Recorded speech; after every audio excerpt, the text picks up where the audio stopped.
But the thing that I like this week, that was better than last week, nobody gave up. So at the end of the day, I've been doing this long enough to know nobody cares, even if that's the case. Is that a certainty that your quarterback is here? I'm not going to get into all the next year scenarios. I'm just going to say that 7-9 is a step forward. Statistically, I think we took a step forward. We got to get a lot of guys healthy, and we got a lot of things to look at and evaluate before we start making any assumptions. Negative 47% chance that they were going to draft somebody in my mind. I think it's time for some fresh air. What's up, Hardcore Raider Nation podcast? This is Hardcore Raider. We got Raider Critique in the building. We got Wayne Mabry, the Violator, and, of course, Captain Jack. How you guys doing today? Captain Jack's blessed us with his presence. He's out on mobile tonight, but thanks for joining us, Captain Jack, Violator, and Raider Critique. How you guys doing tonight? Feeling fantastic, man. Full of piss and vinegar right now. There's a lot of stuff going on that I know the audience wants to hear about, so let's get on it. Yeah, and I tell you what, today has been a memorable Veterans Day. I don't know if you guys know this, but with veterans, it's actual an activity of seeing how many restaurants you can attend in one day and get as much free food as you can, along with going through all of the stops. So let me see here. I have like 4 free steak dinners over at Texas Roadhouse. I got 4 certificates for dinners over at Bubba's, which is the same areas as Texas Roadhouse. I have like a half dozen donuts between Krispy Kreme and Dunkin' Donuts. Plus I've gone to Applebee's. Where else do we go? Oh, yeah, Applebee's, Ruby Tuesdays. I'm sitting here at Olive Garden right now, and I just got out of what was that Mexican place? So I can't remember. So I'm pooped. Okay, I mean, Chili's. Yeah, it was Chili's. Yeah, we were at Chili's. So and the object is to see how is the like eat half of your food, take a doggy bag home, and go to the next place. And this is an activity that veterans do. It's the Veterans Olympics for Veterans Day. So again, thanks for everybody that wished us a blessed Veterans Day. But I'm going to have to, choke and puke at the end of the night to get rid of all the stuff I've been eating all day. Hey, I think you're the captain of Veterans Day restaurant hopping. So salute. It's a sport. It's a sport, man. It's a sport. Hey, nobody cares about second place, Cap. Remember that. Yeah. First no. And it's like after this, Maria Party of 5. Make sure you're up over. We're doing a live show here, but I just want to make sure Maria Party of 5 is being set right now. So there you go. All yeah, right. in case you can't hear it there. But no, and I am so full that I was going to do another Applebee's run after this on the way home, but no, I'm just going to go home after this and just go to sleep. I like it. Good thing, Captain, because you might not fit into your uniform after eating all that food. Well, thank God I'm retired, because there's no way in hell I'll be able to fit in my uniform after all of this, man. So it's just the way it is. Yeah. I like it. Raider Critique, how you doing, brother, man? I'm just, I'm here. I'm numb, after what we, at least football-wise. I'm kind of deflated like Tom Brady's football. In all actuality, I'm just tired.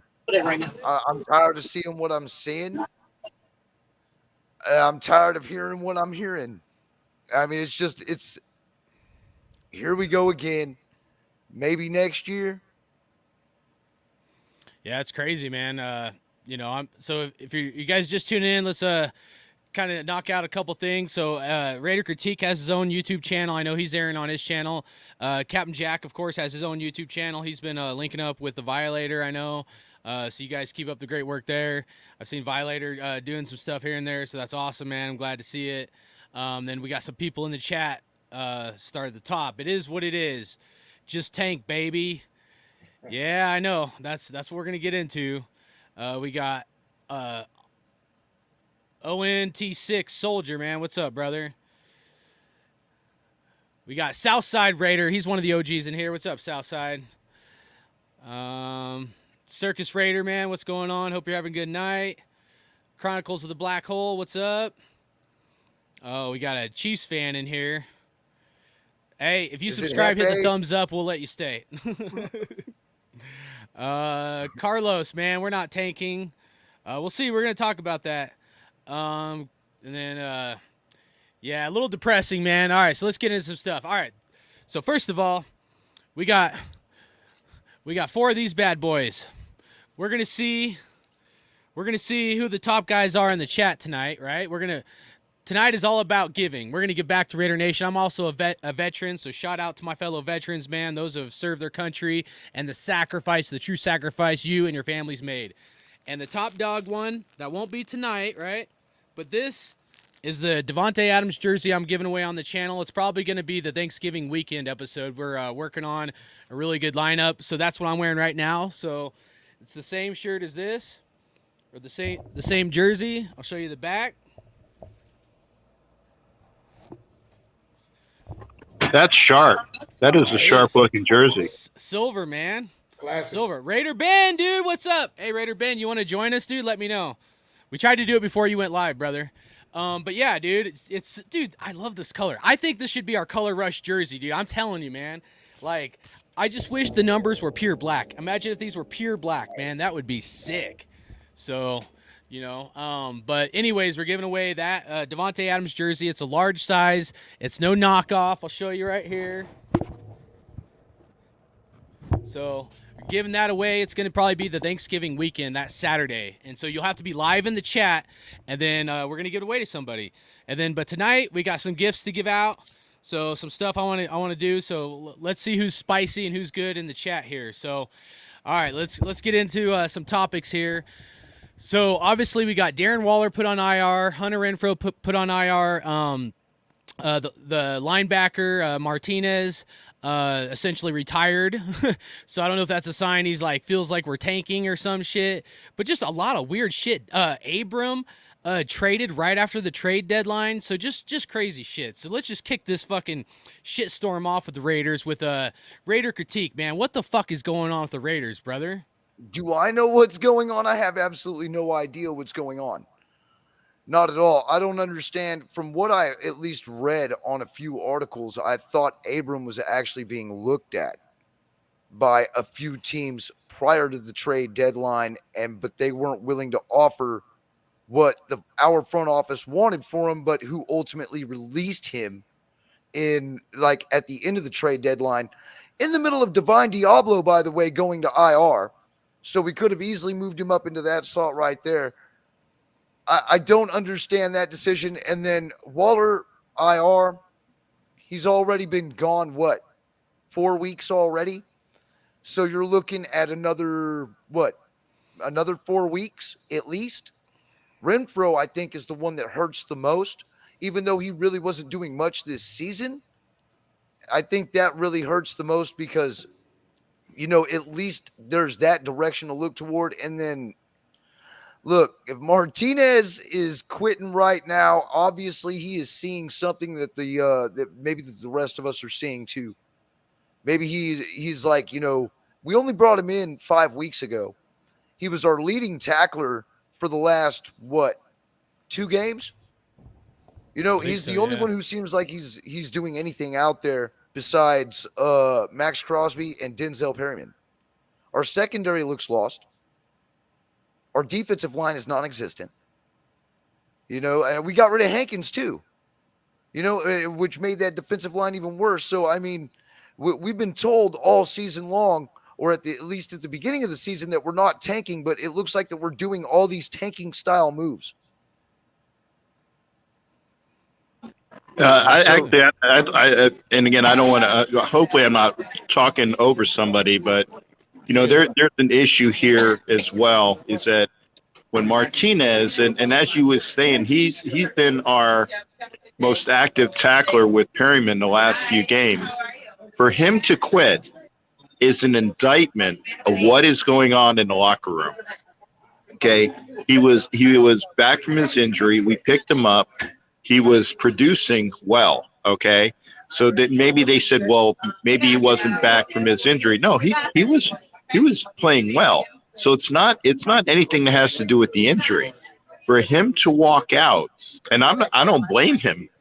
And if he sees things in the locker room, if there is a toxic environment in the locker room, for him to walk out, more power to him, because he sees things that we don't see. And for him to say, check please, waiter, which is apropos because I'm at Olive Garden right now.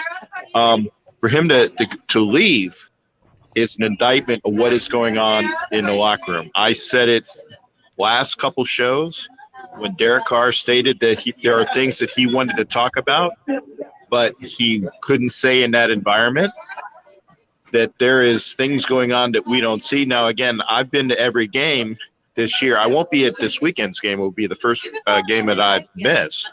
Oh, wow. But there are things that are going on that I've seen maybe in little blurbs on the sideline where, Derek Carr and McDaniel are kind of like going at it with each other. That doesn't say a lot. That means that there are issues there. Carr and Adams were buddy fighting in the locker room per reports. Adams goes after McDaniel, saying that there are issues there as well. So there's a lot going on here, guys. And, Abram was not traded, by the way. I see a lot of people saying that he was traded. No, he was let go. Did I say traded? I meant let go. He should have been traded before the deadline. Sorry. Well, see, that's the other thing that was one of the things I wanted to get at. Is the fact is that the Raiders put him on the trading block 2 years ago. Okay, even before McDaniels came in, even under the last regime, there was talk of him being on the trading block. Nobody picked him up. This year in the offseason, he was on the trading block. Nobody picked him up. And Ziegler stated that the value of what they wanted for him was not enough. So, I mean, I heard that the Broncos made an offer, but you're not going to trade a Raider into the division. So maybe the Broncos probably had the best offer, but that didn't happen. Hey, the fact is that he was let go, was picked up by the Packers. But the worst thing is that is a first round pick, if I'm not mistaken. I believe he was the first round pick at least second. And we're going to get zero compensation for him in the offseason. None, because he was cut in the season. No compensation when it comes to compensatory picks after the draft. And I'm going to mute the mic for a bit as well. No, got a great point. I want to get to Violator, but I want to pause real quick here. So I want to announce the first winner of tonight. Hold on. Got tons of guys in here. I'm scrolling way back up. Carlos said we're not tanking. Sorry, guys. I just had it in it. Where'd it go? Oh, here it is. All right. Chronicles of the Black Hole. All right. Here's how we're going to do this shit. No one be fake, man. We're always trying to be real. We're giving back. Chronicles of the Black Hole. You get the first GameStop gift card for $25, right? OG. For that take right there. So email me at raider.hardcore@gmail.com. Okay? And nobody else be shady, dude, because there's no way I can check this, which I shouldn't tell you that. But Chronicles of the Black Hole. You're the winner. It's a $25 gift card for GameStop. Either I can mail it to you or I'll give you the code. Okay? All right. And then get in the chat, and then I want to move on to the Violator. Westside Media. Ern, dude, what's up, brother? You want to join us, dude? Let me know. Blake 4311, dude. Doug. Been a minute. What's up, Blake? Vicky, how's it going? Cool Kev 75, how's it going? Raider Nug 209, dude, what's up? And then Carlos, man. So we got a bunch of people in here. I know Raider Ben's doing a show here, so I want to try to get this done before he goes live, because I try not to overlap with other guys if I can avoid it. He said he might join us here for a minute after gets done eating. Excuse me. All right, Violator, what do you think about all this stuff, dude, from Renfro, Waller, Abram, and then Martinez? Dude, what's your take on this team, brother? First of all, thanks for having me on tonight, gentlemen. And I want to try to keep it brief, but straight to the point. From my eyes, like Cap already stated, we're not in the locker room. All we can visualize is the body language when we see them perform. You guys have all heard of spring cleaning, right? Mm-hmm. So we've been watching these guys for a few decades, Cap and I, and we've seen this happen before. It's no different now. It's just that we've got a new regime in there who's not from the most popular area of the country for us, being Raider Nation. But this is how it is. Mark Davis has said this guy's going to be there for the next few years. So here's the deal. Everybody that Mayock and Gruden brought in are seeing the pink slips coming, or they just flat out get rid of it. They want their own, I hate to say it, kind of guys that's going to do things like they say. That's what changing the culture means, gentlemen. They're going to just change. It's not going to be Raiders that we'll recognize over these years. It's not the same team. It will not be going forward. And I see the end of the whole Derek Carr tenure, along with a few other guys. And maybe that's why they're on IR right now. We don't know. We've got to get through, 9 more games in this season. But this season, as we're concerned, it's done. So now, all of that is hidden under the umbrella of the business. But the business is tugging at our loyalty. After you watch this game for so many years, all of that front office stuff doesn't mean jack to the fans if the fans, first of all, are getting raked over the coals again. So now we're looking forward to what the hell next season is going to bring. We don't know. But the way we're playing, we'll have a pretty good position in the draft. What we do with it, the world will know then. So we just got to deal with the situation. It tugs at my heart. I know it tugs at Cap. We dedicate our lives to this allegiance. And if you're thin-skinned, this is not the place for you because you will not last. So all I'm saying to the younger generation, you who haven't even witnessed winning from this organization, try to hang in there, understand the history. It's almost like a movement within the movement that is the NFL. Right. So, I mean, this stuff has me pretty frustrated, to say the least. I can be pretty, fiery at times. But, I mean, I always try to be honest. Sometimes my mouth gets the best of me. Sometimes I cuss and stuff. But I think it's absolute fucking dog shit. I'm sorry, dude. We were told this was going to be, we were told by Mark Davis that we were going on, essentially a Super Bowl run, that it wasn't a rebuild, right? That we had a team and we're going to move forward and we were going to produce. And we're 2-6 or whatever? I can't even keep track how many fucking losses this team has because we've only won 2 games. And we've lost the teams where all of us were like, oh, this will be a win. We should win that one. I mean, I don't know about you guys. I had us winning 12 or 13 games.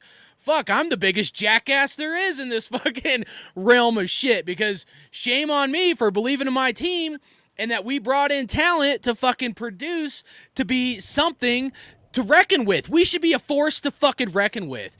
If the leaders in this team, whether it's the coaching, the general manager, from Mark Davis to fucking Derek Carr, all of them should be fucking held accountable. And this passive-aggressive leadership bullshit, I'm not buying it from I'm calling him Coach McDonald's. Fucking Ronald McDonald came straight off the fucking menu from fucking McDonald's, dude, and he's giving us a fucking a double-decker fucking meat sandwich in our ass, man. It's so fucking stupid to me because Abram, you telling me he's not your guy, right? I didn't think Abram would be here next year, right? He never panned out as a first-round draft pick. I think all the coaches, since Abram has been here, used him wrong. I think Abram has a chance to be a good player. I definitely didn't want him to end up going to the Queefs or the Broncos. Those were my two. It was please do not go to the Queefs. So it's a blessing he went to Green Bay. But I'm just saying, they couldn't get no draft compensation for him at all whatsoever, and then you just release him? Literally, a week or 2 weeks after the deadline to get something for him? I mean, that's fucking terrible. I mean, for Coach McDaniels and fucking Ziegler to do absolutely nothing, that's a complete failure. They did it with Leatherwood, right? So this isn't just a one and done thing, right? They did it with Leatherwood. They just did it with Abram. They did it with fucking Mullins, right? And so I know what they're doing. I mean, anybody can see it unless they're just really blind, but they're like trying to make a point. It's like a statement. It's like a sacrificial lamb. Like, oh, let's get rid of this guy. And I'm not even saying Abram was balling out. I'm just saying their approach is complete fucking horseshit. And even though I'm a Derek Carr critic, he could have played a little bit better in the second half. I don't even blame this last game on Derek Carr. I think it's 100% coaching and McDaniels. Because here's the thing, dude. I have used the Patriots as much as I hate them for a lot of years, right? That they would always keep their foot on the gas. They were known just to put on their foot on the gas. They didn't play the clock. They played to get points and score touchdowns. You know what I'm saying? And then all of a sudden, Ronald McDonald comes over here for the Patriots, and he just forgets how to finish games. Get the fuck out of here. I ain't buying it for 1 second. If either this coach is trying and doing a fucking terrible job, he's a piece of shit, or he's purposely trying to set these players up for failure. I mean, to me, I don't see any other way. Then it's purposely tanking. Yeah, Waller may be hurt, but you got to put Waller on IR, Renfro on IR, Martinez retires, and you trade Abram. What in the fuck is going on? Who's running this team? This was not supposed to be a rebuild. I mean, if this don't look like a fucking rebuild, I don't know what the fuck does. So, I don't know. Anything else you guys want to say, go ahead, because this shit has me fired up. And I'm not even, as a Carr critic, I'm not even blaming him, dude. Any leader that sets their players up for failure is fucking dog shit to me.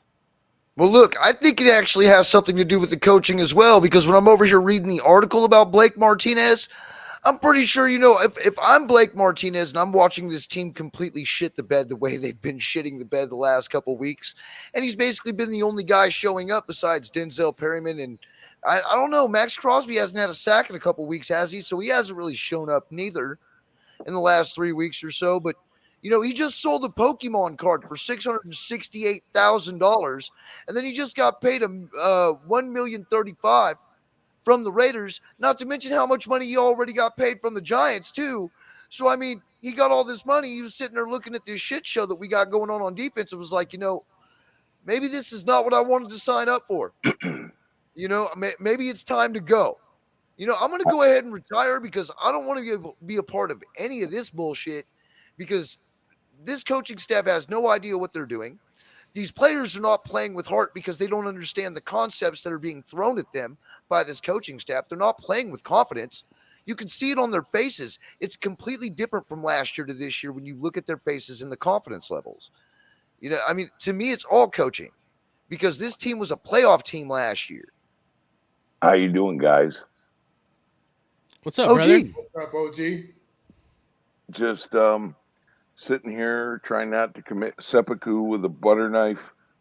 Oh, shit. Disembowel myself in front of everyone. This was supposed to be the beginning of a dynasty, and this is dumpster juice. The stuff at the bottom of the dumpster that stinks like hell. Oh, shit. You take a playoff team, and I'm going to repeat the comment I put in the thing, and thanks for that prize. I sent you an email. Okay. It's SPID Hernandez at Gmail, so you'll know which one's what. Okay, thank you. You take a playoff team, you take over as a coach, you add star power, superstar power, and turn it into a hot, steaming pile of shit. This is what this guy has done. Sorry, the only common denominator here and what's negative is Josh McDickhead. Hey, well said, man. I love it, dude. And that comment you said, dude, you hit the nail on the head, dude. They went out and they got all the star talent, and it's like, dude, talk about what the fuck is going on. Real quick here, we got Stuart Swagger. If you guys don't know, he was a safety for the Raiders, man. I believe it was 2004 to 2008. Somewhere, did I get that right? 2004 to 2008, Stu? With the Raiders, 04, 05, 06, 07. So Oh, 07. Okay. All right. I Right. was off by 1 year. But hey, brother, thanks for Come on, joining man, us. get Really, that really shit right. appreciate If it. you're gonna And- say it, you're gonna have to get that shit right. Come on now. Yeah. I get it confused though. I always the beginning season, end season's always in Right. different years and shit. He was Tony Gonzalez's kryptonite. Yeah, well, and unfortunately, no, I don't know if players can be physical like that anymore. You know, I mean, it's a different game, and I don't know. So what are we talking about, guys? Well, all right. So good to see everybody. messed up. Good to see. Hey, thanks for letting me come up. Hardcore. Thanks, Critique. Mabry, good to see you. Captain Jack, it's always great to see you. And OG, I love you, man. So. Hell yeah. No, we're just talking about kind of the Raiders. I actually said Abram traded, but I meant Jonathan Abram was released. Yep. Darren Waller put on IR. Renfro put on IR. And then Martinez retired. And Martinez, instead of wanting to play for the Raiders, he wants to play with Pokemon cards. Yeah, so you know what? And I don't like the fact that people are saying, "Oh, what are they saying? Instead of him playing for the Raiders, he'd rather retire." It's got nothing to do with the Raiders. I mean, it's obviously the guy physically can't compete at the level he wants to, and I know how that feels. And for me, I was similar to where if I can't compete at my highest level, I'm not respecting the game. I'm not respecting the organization. I'm not respecting the fans because I'm not able to give what I want to be able to give. So I respect the guy on that aspect. Like physically, I don't think I have it, guys. But I just didn't like how the some of the fans were I guess I wouldn't even call those guys probably fans, but we're like, oh, he'd rather not do anything than play for the Raiders. And I'm thinking like, man, that's not what it was at all. And didn't someone else go on? It's hurt right now too. Our protocol, a pretty dominant player for us today. Waller and Renfro both Renfro is. I don't think IR is on questionable for the game, though. Isn't there a guy questionable for the game, not on IR? Did I see someone's name pop up? God only knows. Who was it? God, I don't know. I'm gonna go look now. Can we talk about Abrams for a minute? And I don't mean Jonathan Abrams. I mean Abrams, the defensive end, which is the United States military's largest and baddest tank. We're on an Abrams tank. I think you are. I think we are doing that right now. So go ahead with it, OG. Well, the United States military has the Abrams tank. It has couplings that when you fire something at it, those explode back and fire the energy away from the tank. It's one of the biggest, baddest, most highly technical. Is this a new technology thing? Yeah. It's a high-class technology tank. And that's where we're at as a team. We are tanking like the Abrams tank. Hey, OG, have you ever been in an Abrams tank? No, I've been on a 440-foot destroyer and a battleship. I'm Navy. Are you a veteran as well? He's a seaman. Salute, I was brother. a petty officer in the Navy. That now. I'm an Army veteran. I was infantry, but I got the pleasure. I got the pleasure of going in an Abrams tank. We had like 6 of us. We were going to clear this building in this tank. We were out like this dude in this tank, man. So what is it? It's able to do what? Deflect shells from other tanks because it has explosive charges built around the outside with plates behind it that when you hit it, the explosive charge deflects the bullet. Well, not just that. They have up armor. They're armor plates that shell, so the armor, if you get hit, it's supposed to be, where the armor plate will take the blow instead of the actual tank.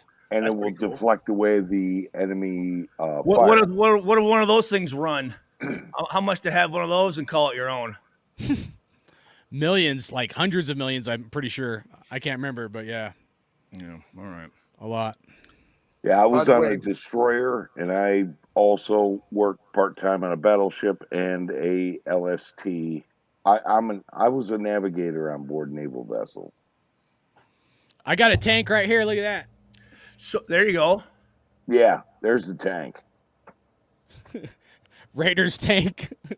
Raiders are the biggest tank in American history right now. I don't know, man. It's so disappointing, dude. All of us in Raider Nation, we had our hopes up this year. Really thought we were going to go deep in the playoffs, you know. Thought it was like a prove it year for Carr. A lot of things were going to come together, and just like it's like a lot of bad shit has happened. I mean, like the fucked up thing is like with all the stuff with Gruden and all that stuff was like a pretty dramatic year. But this year to me is actually worse than last year. I know the season isn't over quite yet, but I mean things aren't looking good. I mean, what's your assessment midway through the year, Stu, on the Raiders and where they're at? Do you think they're going to turn this thing around, or you think it's full looking at the draft mode? Well, I mean, we've been in every game, right? I mean, regardless of what our record is. Not New Orleans. Well, okay. You're right. That game we weren't in. You know, they. Well, I mean, but even still, though, I mean, it wasn't like. I mean, what, 17 points until like the fourth? No, what was it? Until the third quarter or whatever it was. We got shut out.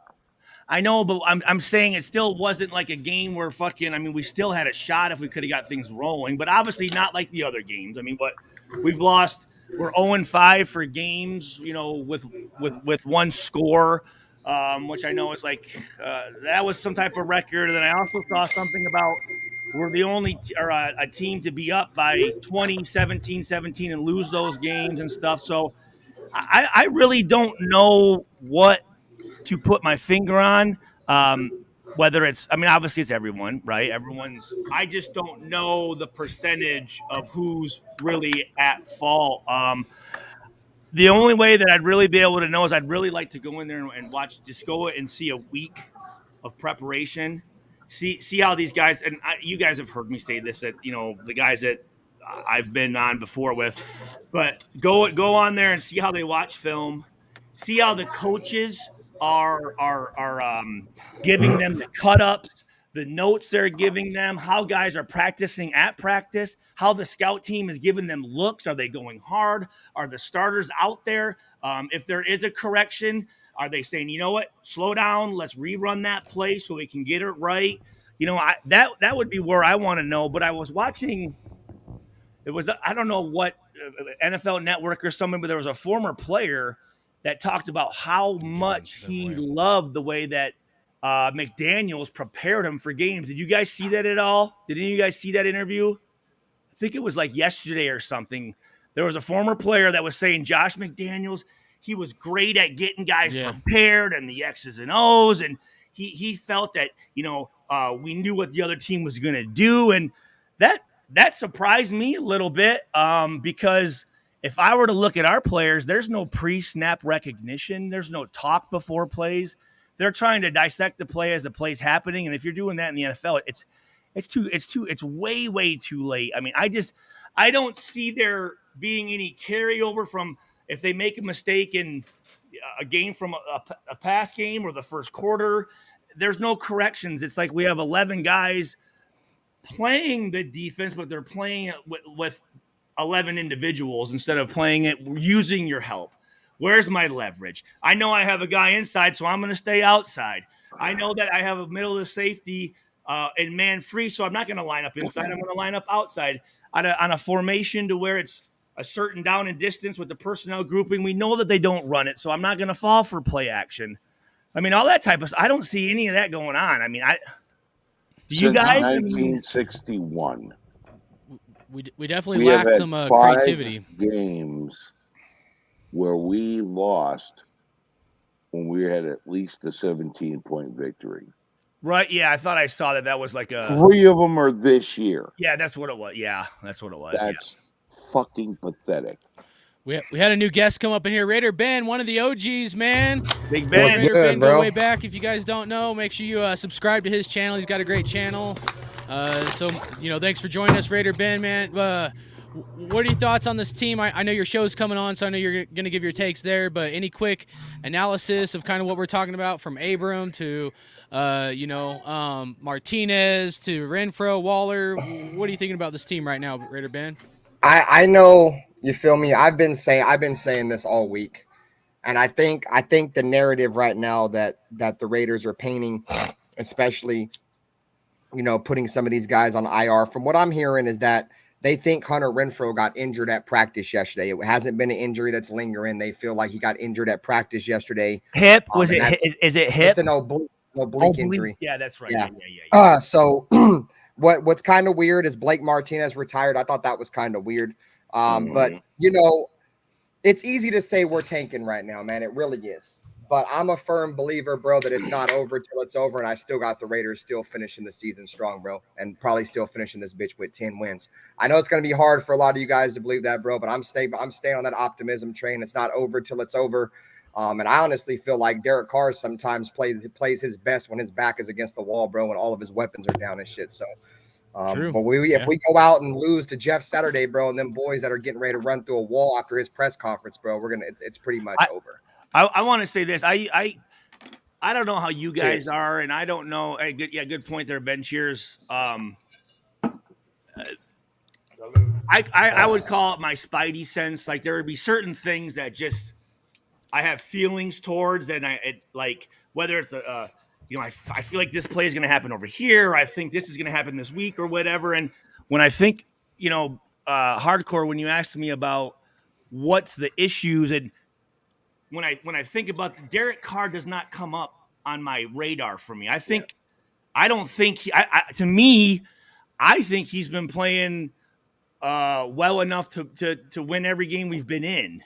And I can't think back and point out, besides maybe the first game when he had those 3 interceptions. Other than that, I've been pretty freaking impressed with him escaping the pocket and creating time and throwing balls. I mean, they haven't all been perfect, right? But he just doesn't. Whenever anyone asks me, that's not a guy's face that pops up. So I just wanted to say that, because again, there's certain times when I get that, and all of a sudden someone's face pops right up, and I'm thinking, like just now when you said something about Abrams, and we got a lot of work to do with Moreg, dude. A lot. I'm really pumped about Troy Polamalu's nephew. I want to see what that kid can do. Palomalo or whatever. Palomalo, Isaiah Palomalo. Yeah, fucking 6'4", 205 pounds, 3-year starter from USC.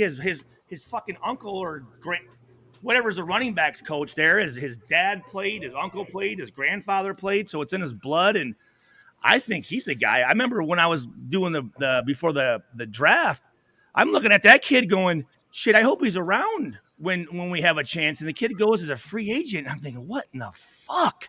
You know what I mean? You see a guy like him going as a free agent, and then some of these other guys get drafted, and you're like, where's the disconnect? Who are some of these guys in the front offices? I think that kid can be really, really, really good, man. I think he can be really, really good. And it's hard. It's hard to teach that fucking 6'3" frame. He's almost 6'4", and he ran, I think, 4'4" something, bro. Almost 4'3", bro. Like 3-year starter at USC. Like, what the fuck?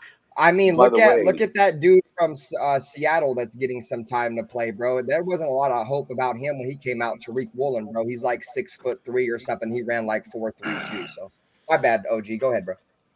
Hold on. All right, I'm gonna give the other gift card away. This is another GameStop.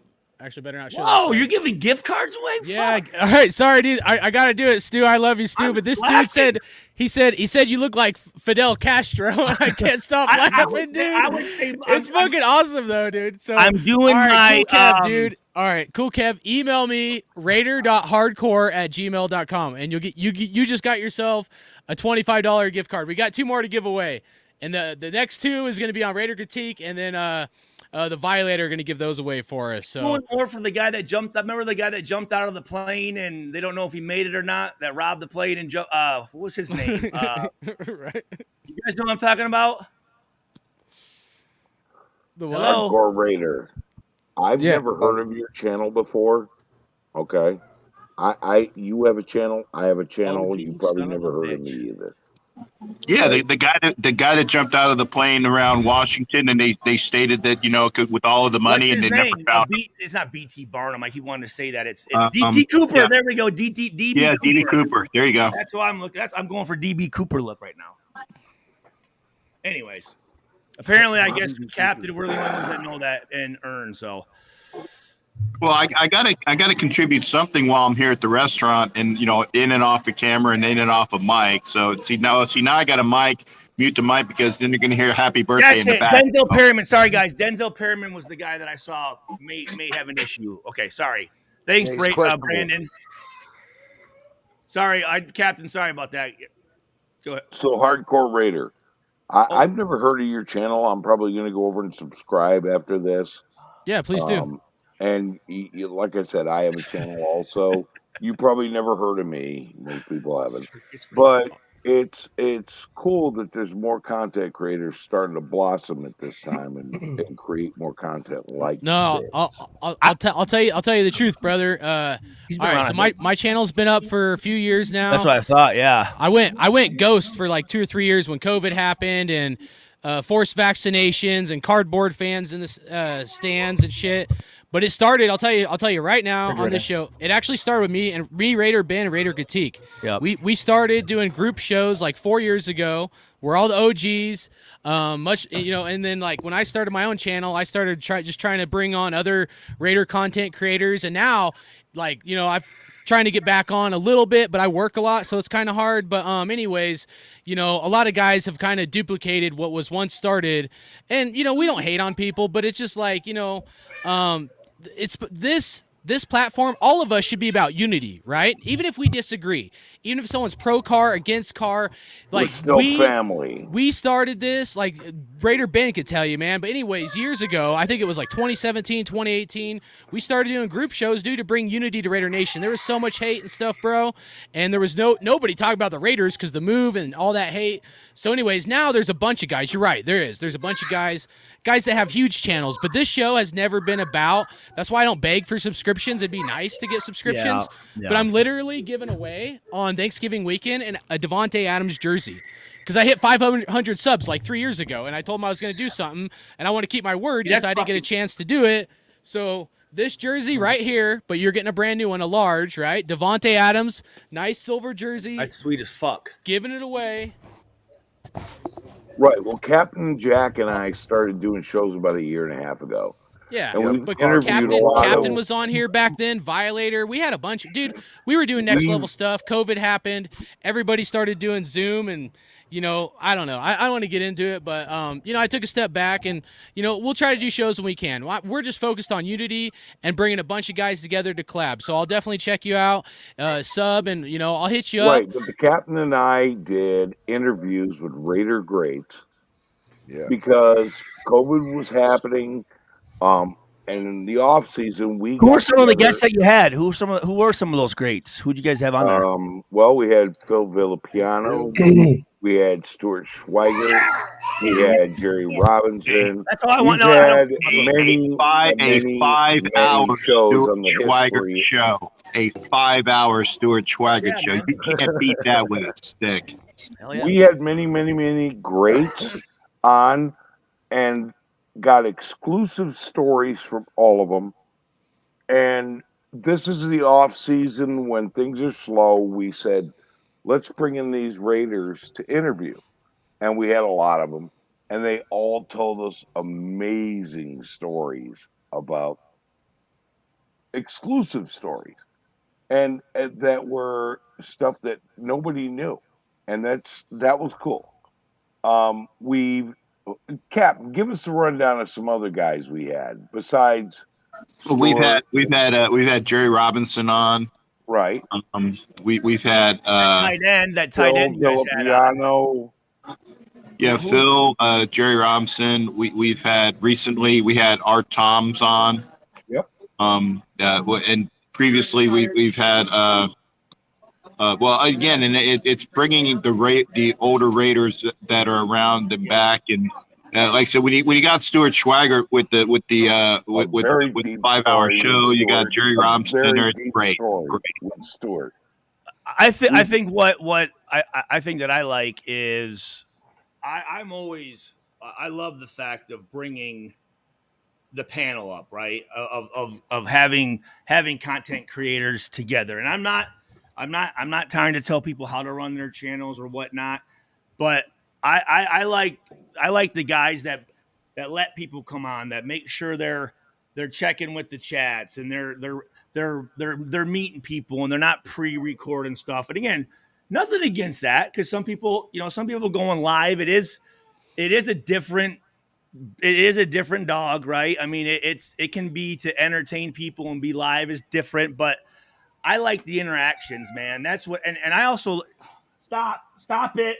I also like bringing not only Raiders people, but bringing other teams' content creators on and getting their opinion. Because again, guys, we have tunnel vision sometimes, right? Like we're so hyper focused on the Raiders. Sometimes it's nice for someone else to come in and go, "Trust me, guys, like it's actually not that bad. You know, dealing with what the fuck we're dealing with, or just getting someone else's opinion on it." I like doing that. You know, I mean, there's coach for the Houston and Philadelphia. Forgive me, I can't think of their names right now, but I want to be able to on my channel. I'd like to have like a guy that you go to for each team just to get their aspect. Because again, are you if you're a Kansas City Chiefs fan and you're playing the Raiders, wouldn't you want one of us to give our opinion on the team coming in, and rather than a guy that's totally focused on Kansas City, right? So yes. If it's the Chiefs, hell no. What? No. Wait a second. Detroit. The thing is, Stuart, we are the historians of old Raiders, the Raiders of the old days. Well, I know. I mean, fuck you guys. I mean, didn't you guys draw the mascot and come up with the name and shit when you guys were in your back then, or no? We have interviewed people who wrote books about Raiders. That was a joke about you guys being old, but you didn't fuck you guys. I'm out. Yeah, no, hold on. I'm back. I gotta get my kids down. No, we've written books. We've interviewed people who've written books who were right-hand man of Al Davis, top scout. We've interviewed Raiders from way back when, and we want to bring the history to the Raider Nation because, like Willie Brown said, it's important to know our history. I love it, and that's original. Nobody else in the Raider Nation is really doing that, so that's awesome. You guys are have that motivation, because I think that's important. You're right. Like I'm 40, but I'm even the younger generation than and then there's a new younger generation coming up as well. I know. Hey, before we move on to too much, Raider Ben, dude, I know you got to get going here at some point because I know you have your own show, but I do want to have Raider Ben answer some questions if he could. Because I know you got your show coming on. Raider Ben, what motivated you to start your own YouTube channel years and years ago and kind of get into this? Because I know the OG was asking about a lot of content creators, and you were like one of the first guys. So what kind of motivated you to start doing Raider stuff? So I originally started making YouTube content in 2014. I was one of them guys that grew up watching the Behind the Shield with JT the Brick and them on Saturday nights before the game on ESPN or Comcast Sportsnet Bay Area. So I was always just dying for Raiders content. And that's when I started to really find out about YouTube. And then I found out about Mikey Raider. Mikey Raider was the first content creator I ever found on YouTube. And then I found out Pistol 213. He's been around for a long time too.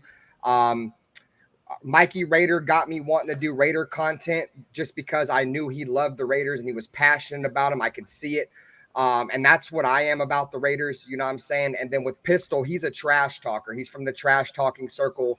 And I have a little bit about me. Like I love trash talking people and beating people up. Like I love doing that. So those are really the two main reasons. At the end of the day, bro, it's because of the Raiders, like sometimes I be wanting to talk about shit and I can't sit here and talk to a wall. You feel me? I'm not going to talk to a wall. So I'm like, fuck it. Let me turn this camera on real quick.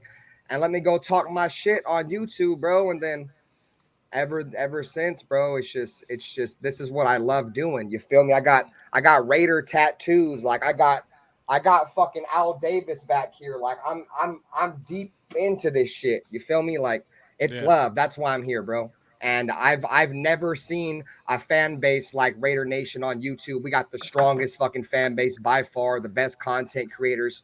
And I'm just glad to be a part of it, bro. To be honest with you, but that's really my main passion is just the love for the Raiders. No doubt. And I know at times we don't all get along. I know me and you had our scuffle for a minute, but it's all love, dude. It's all about moving on, water under the bridge, fucking unity. And, dude, I'm just going to say right now, you're doing a fucking awesome job over there, man. Really proud of how you've grown your channel and shit. And, you keep up the great work. And I mean that, dude, straight from the heart. So that's awesome, man. I'm just glad, like, any one of us, like, in this panel could motivate someone else to do something that whether, like, it inspires them or motivates them. And even if the Raiders suck or are losing or tanking or whatever the fuck you want to call it or is going on, they're like, one of us could just have like a small difference in someone's life, like a little drop in the bucket. So Captain Jack, I know you used to do a lot of Facebook. I came across you a few years ago and we linked up for a show, but obviously you got your own YouTube channel and stuff, but what motivated you to start doing your own YouTube show and kind of talking about the Raiders? Yeah, actually it was pretty much that, when I was doing Facebook, I said Facebook is a good mode to do it, but I wanted to go beyond that. I wanted to hit up into YouTube, and because I figured that Facebook is very a very finite audience, where YouTube reaches out to a bunch of other areas as well, and that's why I've done it. I've been blessed to have a chance to go with my friends.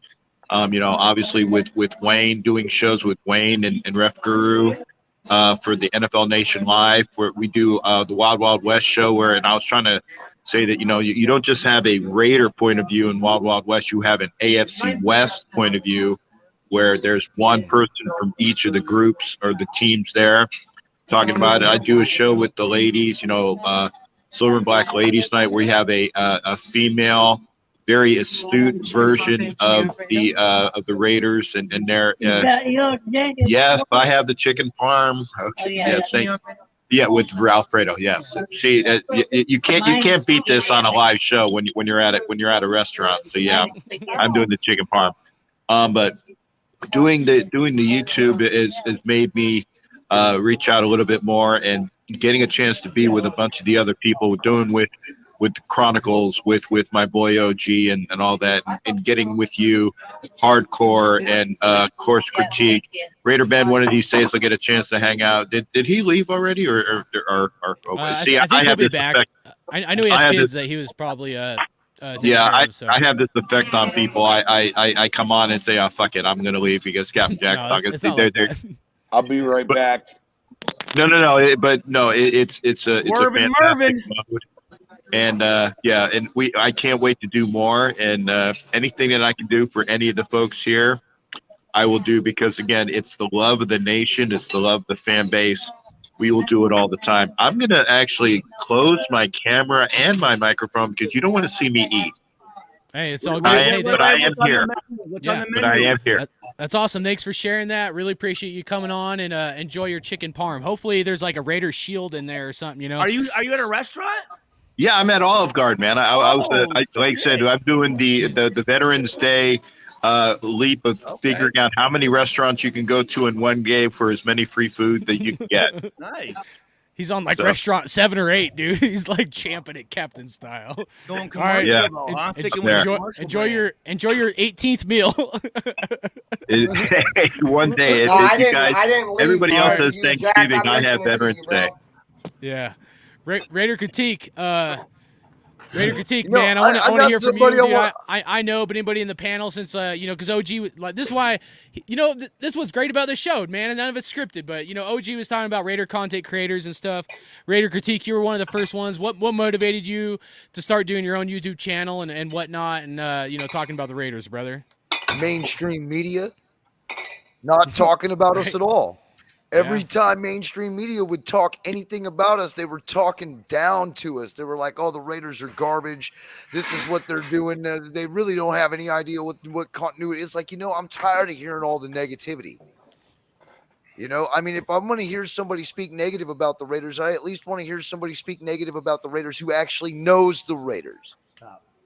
You know what I mean? Who actually, somebody who can actually help us pinpoint where our problems are and what we need to fix to move forward to go ahead and get back into our winning ways.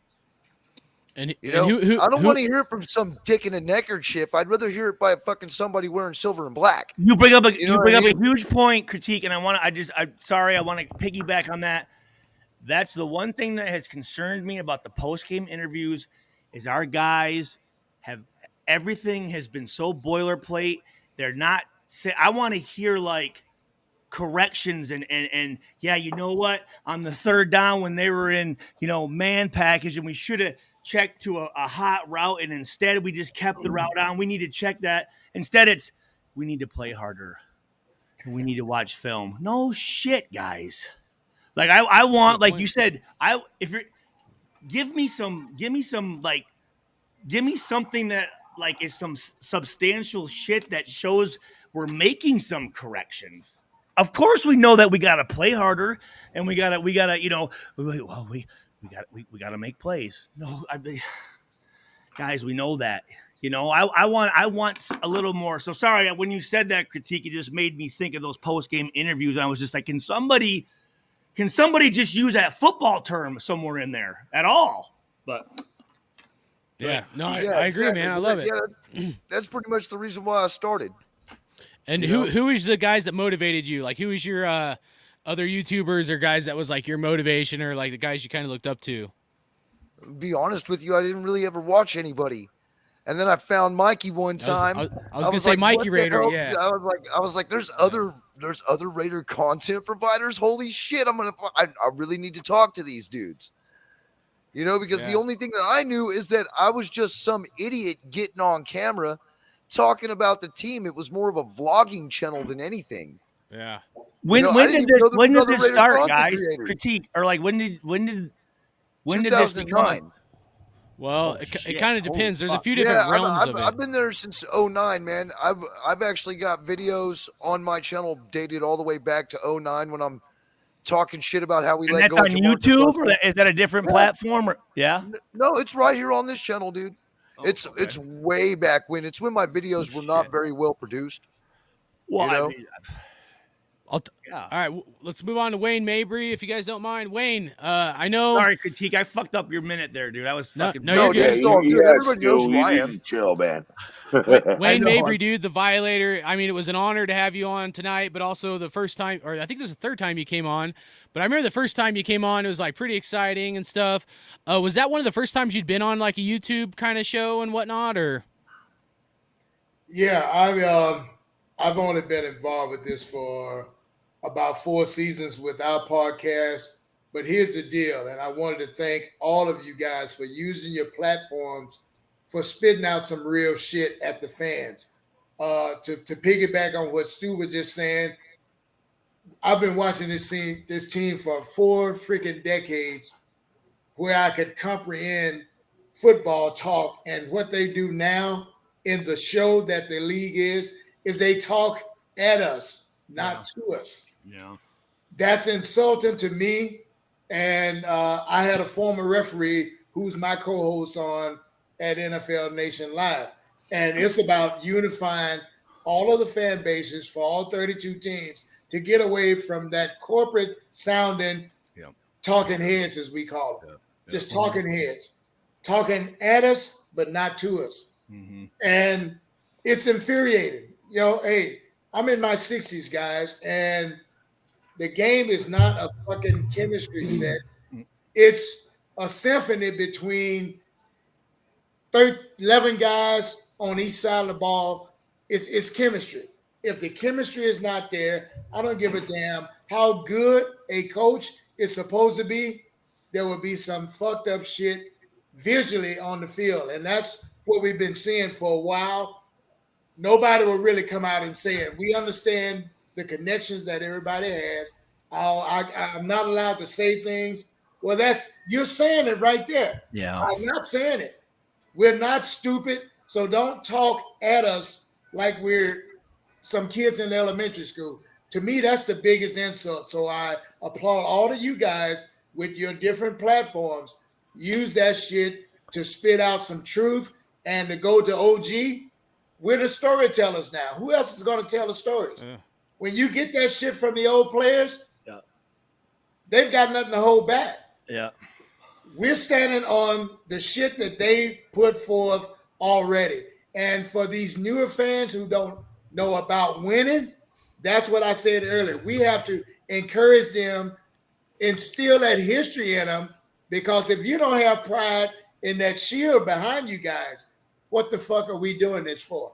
Can I say that, Wayne? That is the exact conversation that the veteran players have with the rookie guys. It's the exact, I mean, word for word, it's the exact same thing, and that's kind of cool to hear you say that because there's totally a parallel there. But I wanted to ask you back when you first started, watching the Raiders, what would be your source of information? How would you get information on the Raiders besides going and just watching? Was there obviously maybe one TV station or a USA? I mean, what? How do you know what the fuck's going on? Okay, so I can tell you. I'll tell you straight up. I'll just tell you the honest to God truth. So I used to call into the game. That's the radio station at the Bay, and they used to cover the Niners mostly, and then the Raiders somewhat. We used to have Greg Papa, who would touchdown Raiders. I know Greg Papa very well, he would go on there. He would talk Raiders, but other than Greg Papa, nobody talked Raiders. And if they did, all they did was bash on our team. I called up the radio station one time and I was like, hey, why don't you guys ever talk about the fucking Raiders? They're like, well, they're moving, and honestly, our viewers die down, and we don't make as much money when we talk about the Raiders, so we just stopped talking about them. And it pissed me off. It was actually that right around that time was when Raider Ben and I linked up, and I was actually thinking about already starting my Raider channel, but I was like, hey, dude, I'll go on with Raider Ben, we'll chop it up, and that was kind of it. So the point is this, Stu, we, Raider Nation, created our own content. It was like a fire. It was like the Al Davis torch burning within inside of each of us to be able to step up to the plate because nobody else was fucking doing it. Like, straight up. There wasn't, I mean, I could name names, I won't, because I try to, it's about unity, but a lot of guys that are out now and their views and stuff, dude, they weren't out there, man. Like, we started just for our love of the team. It wasn't about money and getting views and subs and stuff like that. And a lot of people have grown, but like there was no, like, honestly, other than maybe like some chat forums and like some blogs, you weren't getting much, man. It was like we were starving as a nation, dude. And there's only one fucking nation, and that's Raider Nation. We were the first ones to claim the name, and that's our fucking trademark. And every other, there's no Steeler Nation, there's no fucking Donkey Nation. They're all copycats of the motherfucking Raider Nation, and that's our shield, that's our slogan, and we're supposed to just win. Hopefully we get back to that, but Violator, you're a huge motivator, dude. I hope you know that, man. And I hope, anybody that listens to you, man, I mean, and like how you've grown, from when you first went on our show years ago and like where you're at now, it's like, it's awesome, man. So just keep killing it. Keep that motivation, keep that fire burning bright inside you, man, because that's what we all need, brother. And we need that history lesson. We do. Well, but again, I want to know before any of this though, like I'm saying, like before we were fucking born, how would you guys get your fucking content? You know what I mean? How would you know what's going on? Newspapers. Where were guys able to? Yeah, newspapers. And can we? I'm sorry. I'm gonna. No problem, OG. Go ahead. Newspapers, man. Do you have a Raiders library, old or young? Do you have a Raiders library? Do you have Mr. Mabry's book, The Walk? Captain, we also interviewed the right-hand man to Mark Davis, his top scout. His book was called Mark Davis or Al Davis Behind the Shield. Like, do you have a Raiders library? Are you reading? One. Yeah. John Kingdon with Bruce Kebrick, Raiders. Thank you. Yeah, John Kingdon, Bruce Kebrick, John Kingdon, Al Davis Behind the Shield. And Violator's book, The Walk. Like, these are books that you need to have in your library to understand the history of the Raiders and what they've done over a long period of time. Second, Nobody asked me why I started a channel, but I was going to. You were next. I go all the way around. You're. So tell us, OG. Hey, before you guys get into it though, I gotta go. I gotta go, Hardcore Raider. right. You know, OG, Hey. Critique, Oh. Captain Good Jack, night, Ben. Stu. See you later there, Ben. Hey, Take care, Wayne. the punter. Wayne, I was the guy that was I was the guy that was hitting you up on Twitter, and you asked me if I was Hardcore Raider. That's me. Right on, brother. Hey, I was asking if you wanted to get on my show. So yeah, bro, that's me. I just want to let you know. What up, Okay. Hardcore? Raider Ben, dude, real quick, cause I don't know if I can get to it right now, but can you put your link to your live stream in the chat for us, so people can check you out? I don't think I have a moderator on this channel. I'm pretty sure Critique probably has a moderator in the channel that can get my link out. Let me because go I don't ahead think I have a link. Yeah, Oh, if shit. any of my moderators, could you please put Raider Ben's channel in the chat? And then Raider Ben, Captain Jack said he wants to link up with you at some point, but you were gone when he said that. So, all right.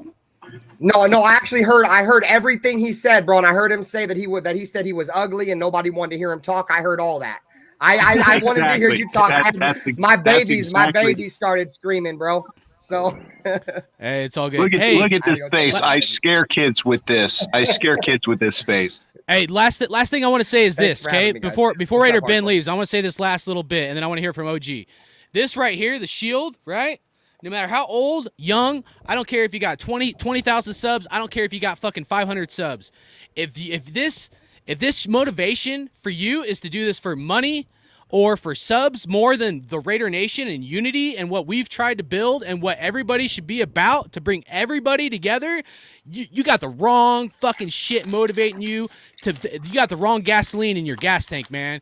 You like trying to run on a fucking electric car putting gasoline in that shit or something. So I just want to say it's always been about unity. It should always be about unity and the Raider Nation because we are the most hated team in the NFL. We get enough hate from everybody else. So I just want to fucking tell it straight up like that. So that's all I got to say. Much love, Raider Ben. Keep up the good work, man. Good point.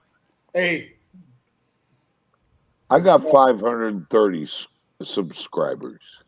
They love the history. Nice. I'm never going to grow past that, but that's fine. You shouldn't though, but that's your thing. This though. is a thing of love.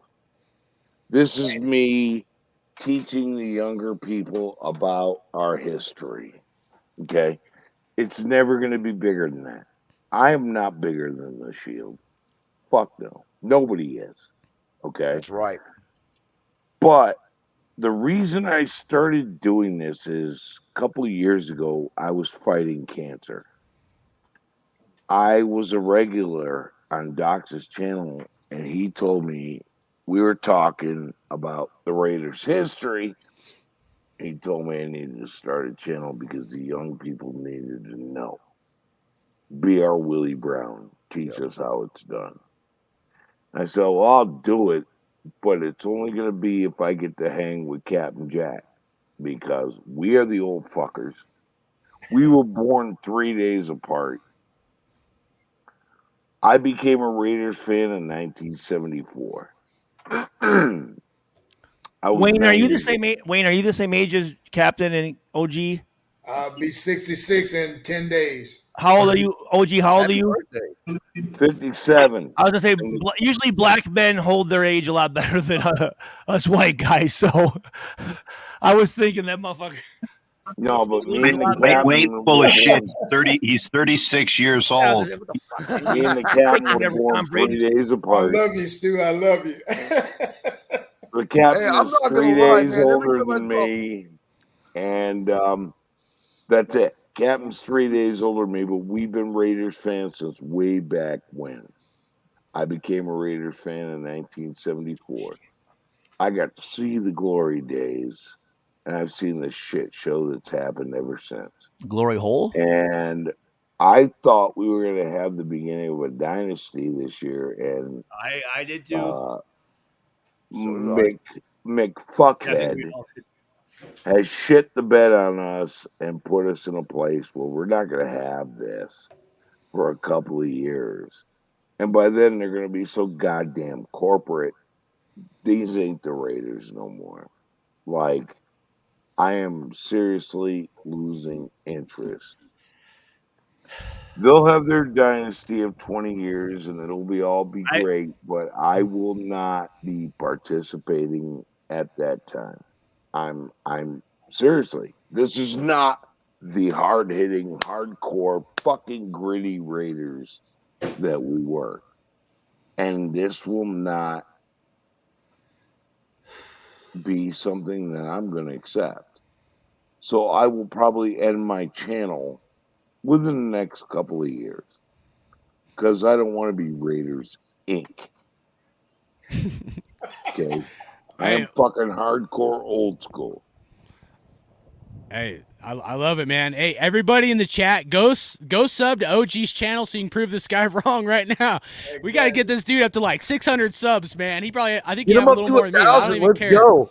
I'm not even I don't even care about subs. I just want you to get some subs, man. Yeah, but, you know what, hey. and you know what? Hey, hardcore to it. It's about I know we've all heard this phrase, quality over quantity, right? I don't want 1,900 people or 19,000 people if none of them ever fucking come in and say anything or whatever. I want 100 dudes that I know are going to be in there that fucking actually know football, are going to know what I'm talking about, and can give back and forth conversations. You know what I mean? Like, fuck. Absolutely. Well, hey, we got 2 more of these bad boys to give away. So Violator, Critique. If you guys don't want to do it, I'll find it. So what do you just get their address? You get their address and just mail them? Huh? Will you just get their address and mail them, or what do you do? I told them to email me, and either I'll give them the code on the back if they want to do it online, or I'll mail it to them. Whatever they want. And I'm giving away this jersey, dude. Come fucking Thanksgiving weekend, we're gonna do something. We got some. God damn it. We're trying to get a show lined up. But Stu, I do want to. Well, if you got to go do something, you can. But no, I was gonna. I actually had some fucking gift cards that. Fuck, I'd like to give away a fucking gift card there. Do it, bro. Yeah, bro, do it. Yeah, I think I have. I got one. I got Outback. I got one for you right here. We're gonna give this one to Raider Gabe. What comment? Who you said Raider Gabe? Yeah, I'm looking for it right now. He had a good one. So I got man, this is like Christmas. This is awesome. Stu, are you sure you want to give those away, brother?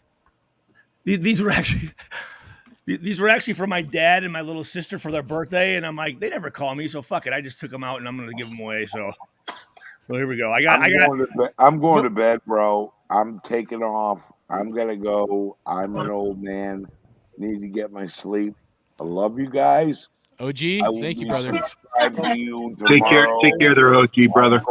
Hardcore. I'll be subscribed to you tomorrow. Check out my channel. I will as well, brother. If you're interested, you can subscribe. It's up to you. But I'll be subscribed to your channel tomorrow, good brother. Sounds good. Thanks, man. Have a good night. Yeah. Oh. I lost it. Who'd you say, Raider Critique? See, I'm sitting there, I'm listening to OG. I'm thinking, I have a feeling that Wayne's probably been around, maybe just a little fucking, just a little bit, maybe a little bit longer. You know what I mean?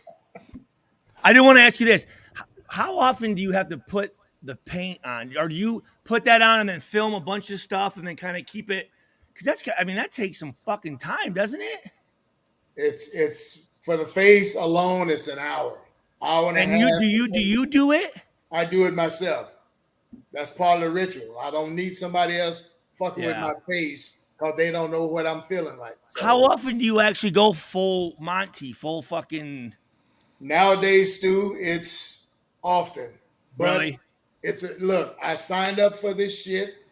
It's the part of the blessing. You just walk into it and you own that shit because you can't rehearse this shit. It's just like OG was talking about passion. I had tears in my eyes when he was talking about why he started. And if somebody don't pass his history down, Stu, the fucking kids ain't going to Google it on their phones. No. Right. No. Fuck no. So that was one of the main things I talked about with, like, again, it just that Kansas City fucking game last year with Woodson, and we had like 10 Hall of Famers there, and you see 24 everywhere, And again, I know the guy's gone. I don't want to badmouth the guy, but I'm thinking, and he just laid an egg. And I said, I don't even think he really even. I don't think it was even a fucking deal for him. I would have been like, so I apologize, dude. Here, I'll never. That's my fucking bad. You know what I'm saying? Like, it just, I don't know. And again, I've told this story, and I didn't mean to cut you off. But Willie Brown, and when OG was talking about the history of the Raiders, and that was at the first mini camp. He said, guys, put the pads down, study the history of the Raiders, study the guys that won 3 championships, Right. and then study what they had to do to win those 3, what type of stats and how many seasons and how many catches and tackles. And then he goes, so that at least then you have an idea how to gauge your season, right? Some of these guys, I'm out here fucking balling. It's like, do you according to who though? Just because you're the best guy on a bad team, like not saying our team, but you're a best guy on a kind of a shitty team, like that's not balling out. And then he said, also, these guys are going to be here, and you go up and you pay your fucking respects to he didn't swear. I swear. Willie Brown didn't swear to alcohol. He did smoke True Blue cigarettes, but he said, go up and talk to these guys. And I'm thinking, how, if I were to, and I got emotional a couple nights ago when I was talking about this, if I were to be at training camp, and we were in Napa Valley at that point, and I'm playing fucking free safety, and there's Jack Tatum next to me, and I don't even acknowledge the fucking guy. You know what I mean? Like, it would be, I guess if you didn't give a fuck, it wouldn't be embarrassing for you. But I'm just thinking, how disrespectful would that be? And I that's the part that bothers me. And I think you guys, from what, the OGs are saying, is you kind of, and you guys want to be able to come and talk a little bit about how it used to be and how things were. So I'm done talking. So go ahead. Did you want to give away any of those gift cards? How are you gonna do your thing? Well, I mean, what are we just doing? I was trying to pick the best, but like I'm open for whatever you guys want. But I was doing like the best comments. I'm gonna ask a question here in a little bit, and so these motherfuckers pay attention over there. All right, start listening. I don't know. All right. Well, hey, I got my guy. Okay. All right. Name him out. Razor. Yeah. This one? Hey, I'm glad you picked that one. I was thinking that one. I'm like, man, I hope Violator picks this one. All right, dude. That's my dude right there. All right. So this is number 3, right? Make sure I'm not losing count. All right. Razor Raider, you won the 3rd GameStop gift card. It's $25. Email me at raider.hardcore@gmail.com. And either I'll mail it to you or I'll give you the code. So I'll put my email in the chat. And none of you other guys be fucking shady trying to like do some dumbass shit, because I'll find out. And then anyways, I don't like shady people. I don't want to go there, but I don't have to ban people and shit like that. But I think you got a pretty good group. You got a good group in here. Yeah, we do. We keep it small, dude. That's how we like it. We like keep it family. But Raider Critique, you still looking for yours, or?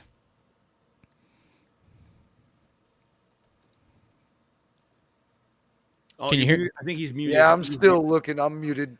I'm at myself muted. I'm still looking. But Violator, I again, I want to go back to those early times. Just talk about being, or you're an original, really a content creator, and how are you able to, without really any of the social media, how are people able to know you? I mean, I obviously in the stadium, but I mean, like, you had to go and like get face to face, and I mean, I guess kind of talk about how it started and how you became so as a figure of the organization, and to be into the Hall of Fame. Correct? You were right? Okay, yeah. Here's the deal, Stu. I started because where I was standing, know what I said? Not sitting, standing at the LA Coliseum during the 80s and the 90s. And I just got sick of the kind of lackadaisical crowd that was there. Yeah. And it was just like, what the fuck are we here for? These guys are paying. Back then it was a substantial amount of money, but I still know people to this day have never stepped foot into a pro stadium. So you've got the celebrity types who are just in their Sunday flybys. signings, Yeah. but they wouldn't get off their butts to raise hell. So to me, you're spitting at me because I'm cheering for this shield and this defense that's out there. That's when we get up and raise hell. So the whole thing behind the war paint was to show these same guys, and they know who they are, that you can be cool at your job. When you come to a fucking Raiders game, you let your fucking hair down. Oh, yeah. And if Yeah. ain't no holds barred, because it's all about competition and winning. Just like when you go to these restaurants with the nights, all that show shit, but you feel you've got a team that you're cheering for. Otherwise, you're wasting somebody's seat that could be in there, brother. And I'm just an ambassador. I didn't start this to do nothing but increase the awareness of where you are and how you should be, energy-wise. The team feeds off that, and Stu, you know very well what I'm saying. Fuck yeah.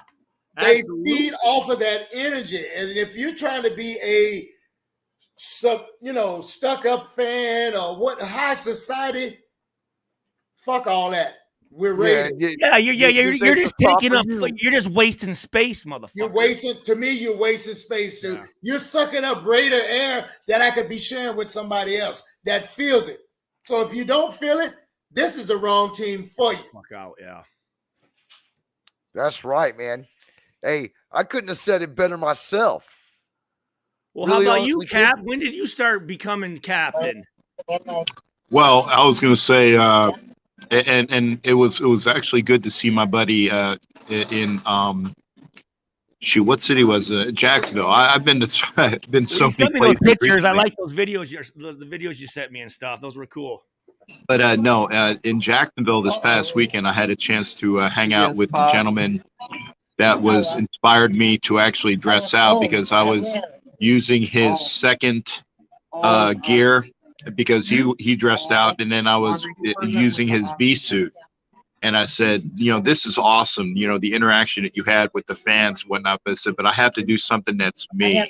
So being that I was a sailor, and sailors, pirates, raiders, it all just worked out that way. And my persona as a salty mofo. I'm in a restaurant. I don't want to, trust me, I would normally drop some F's, but I'm trying to be cool for the civilian crowd here.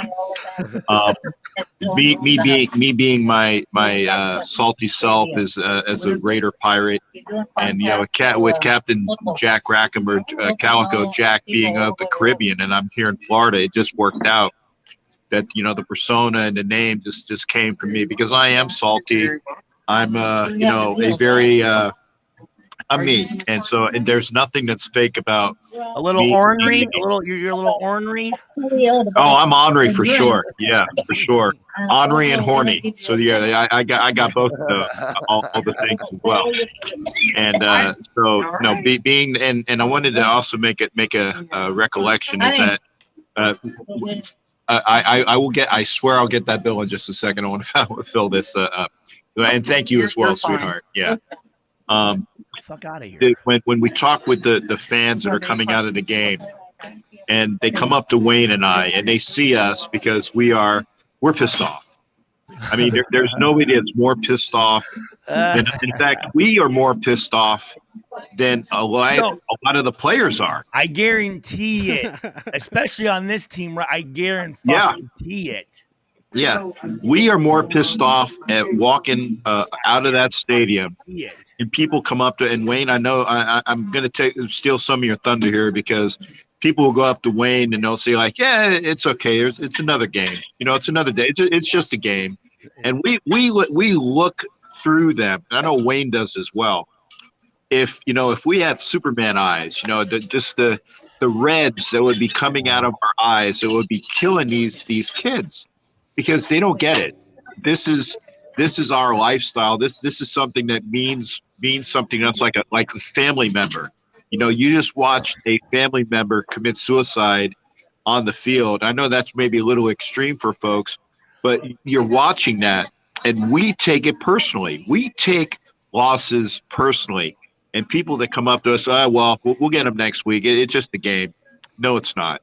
When you've been a fan, me 50, Wayne about 60 years, I'm thinking, for when you are that emblazoned with a team where it's part of your soul, and to watch the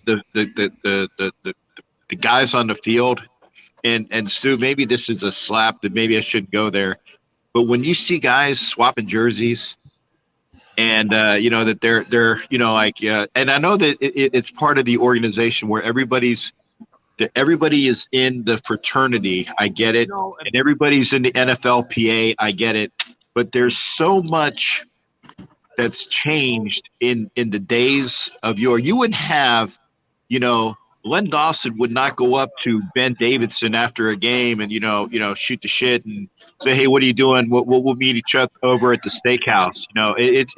It's different now. And again, I know that is a change in the generations, but to us, to me personally, to Wayne, we take losses personally. And that is why we try to garner as much knowledge as we can when we can. We go to the people. We go to Stu Schwager. We go to the friends that we know that are going to give us some good information. And we don't drop it unless we are given permission to drop information, because I work analysis as a living. When you have a source that gives you information, if you're allowed to say the information, then you do it.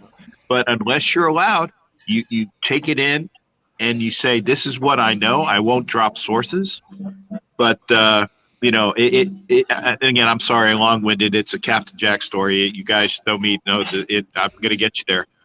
But it's something that we take to heart, and that's why I enjoy having Wayne as my big buddy and my good friend here. And I've been given the blessings of having Stu Schwager, to somebody I can call on the phone and say, "Hey, Stu, what's going on? By the way, I got to get back to you as well, Stu." But we are the mystique of the Raiders is in us.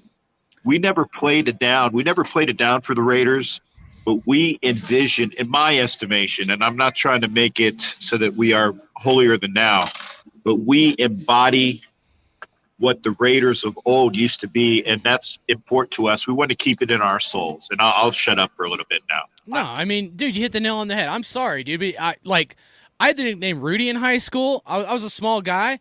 I didn't give myself that name, dude. Like, I would go 110%, man. My football team gave me that name because, I played with fucking heart, dude, no matter what position I was at.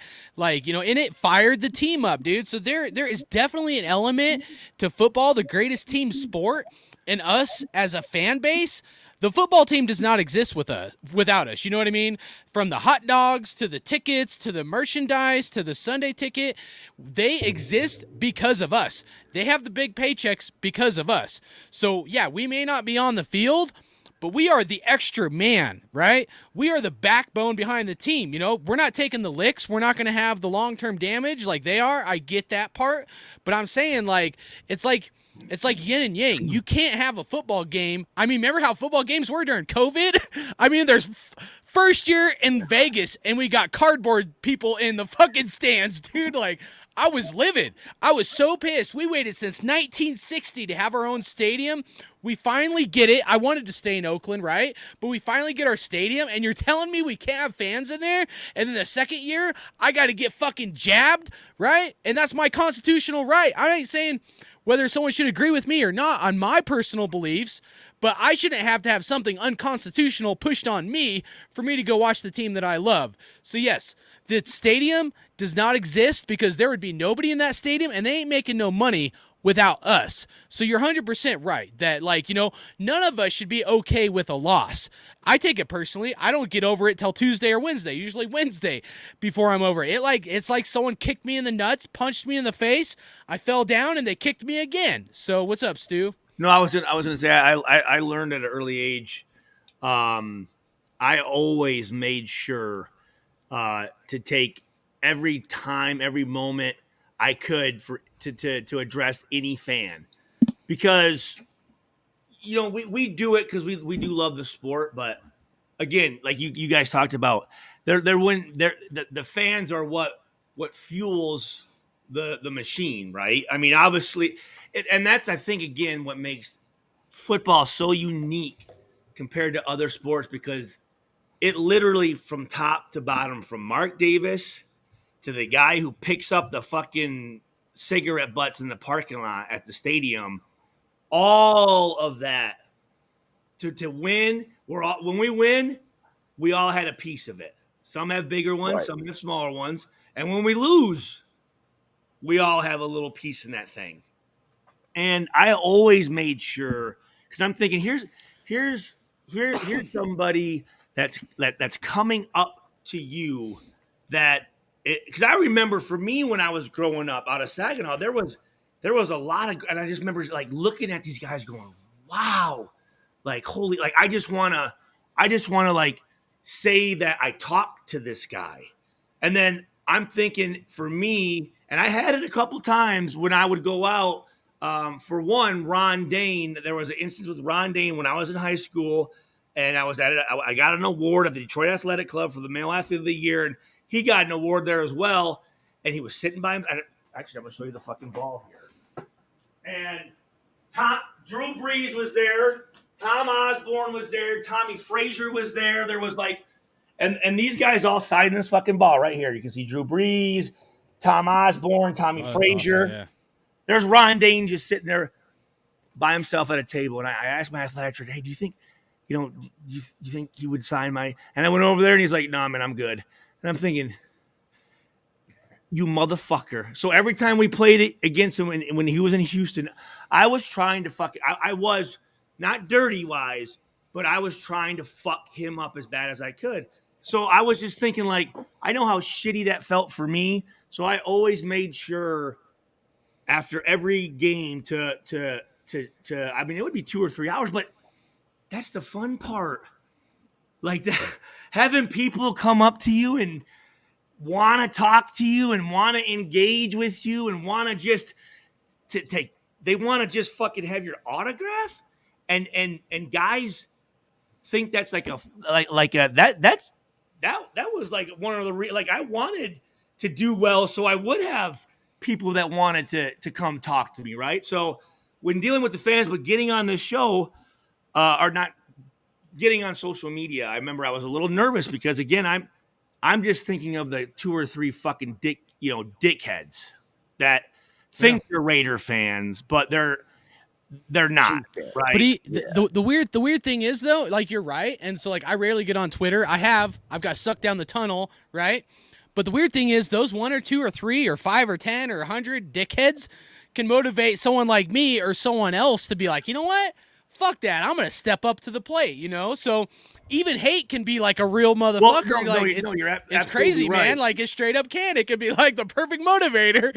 Be like, you hate me? All right, I'm going to go do this, So getting a chance to meet you guys, again, on a personal level, because I remember there were times and I'm thinking, these motherfuckers, like, they're fucking, I'm like, these motherfuckers are like, they're thinking like again, not being, but like, we're savage, dude. They had something to do with this. Like, we're the ones fucking out there, and they're fucking.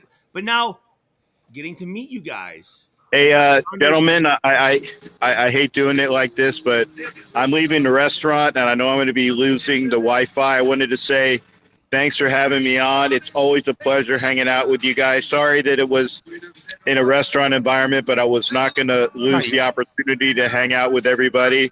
So everybody, be well, take care, and let's get a win this fucking Sunday, okay? Yeah. All right, now that I'm outside, I can cuss.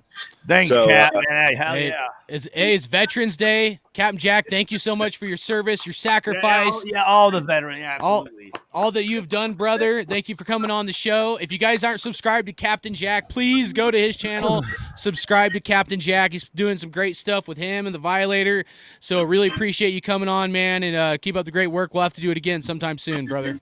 And again, sorry, you're probably going to get a YouTube strike from whichever the Italian dude that's behind me on the speaker with the music. I don't know if it's Dean Martin Oh, or whoever I'm the not hell it is, monetized. It but- don't matter. I don't get paid for any of my Oh videos. well, So I just wanted to let you know. So again, Yeah. thanks again, folks. Stu, great. I'll have to Hey, get yeah, with we'll you as talk. Hey, well. we know Wayne, we'll get see ya. together. We'll get together. Yeah, we'll talk, and again, hardcore and critique. Thanks again, there, gentlemen. We'll see you guys next time. Now, I was about ready to.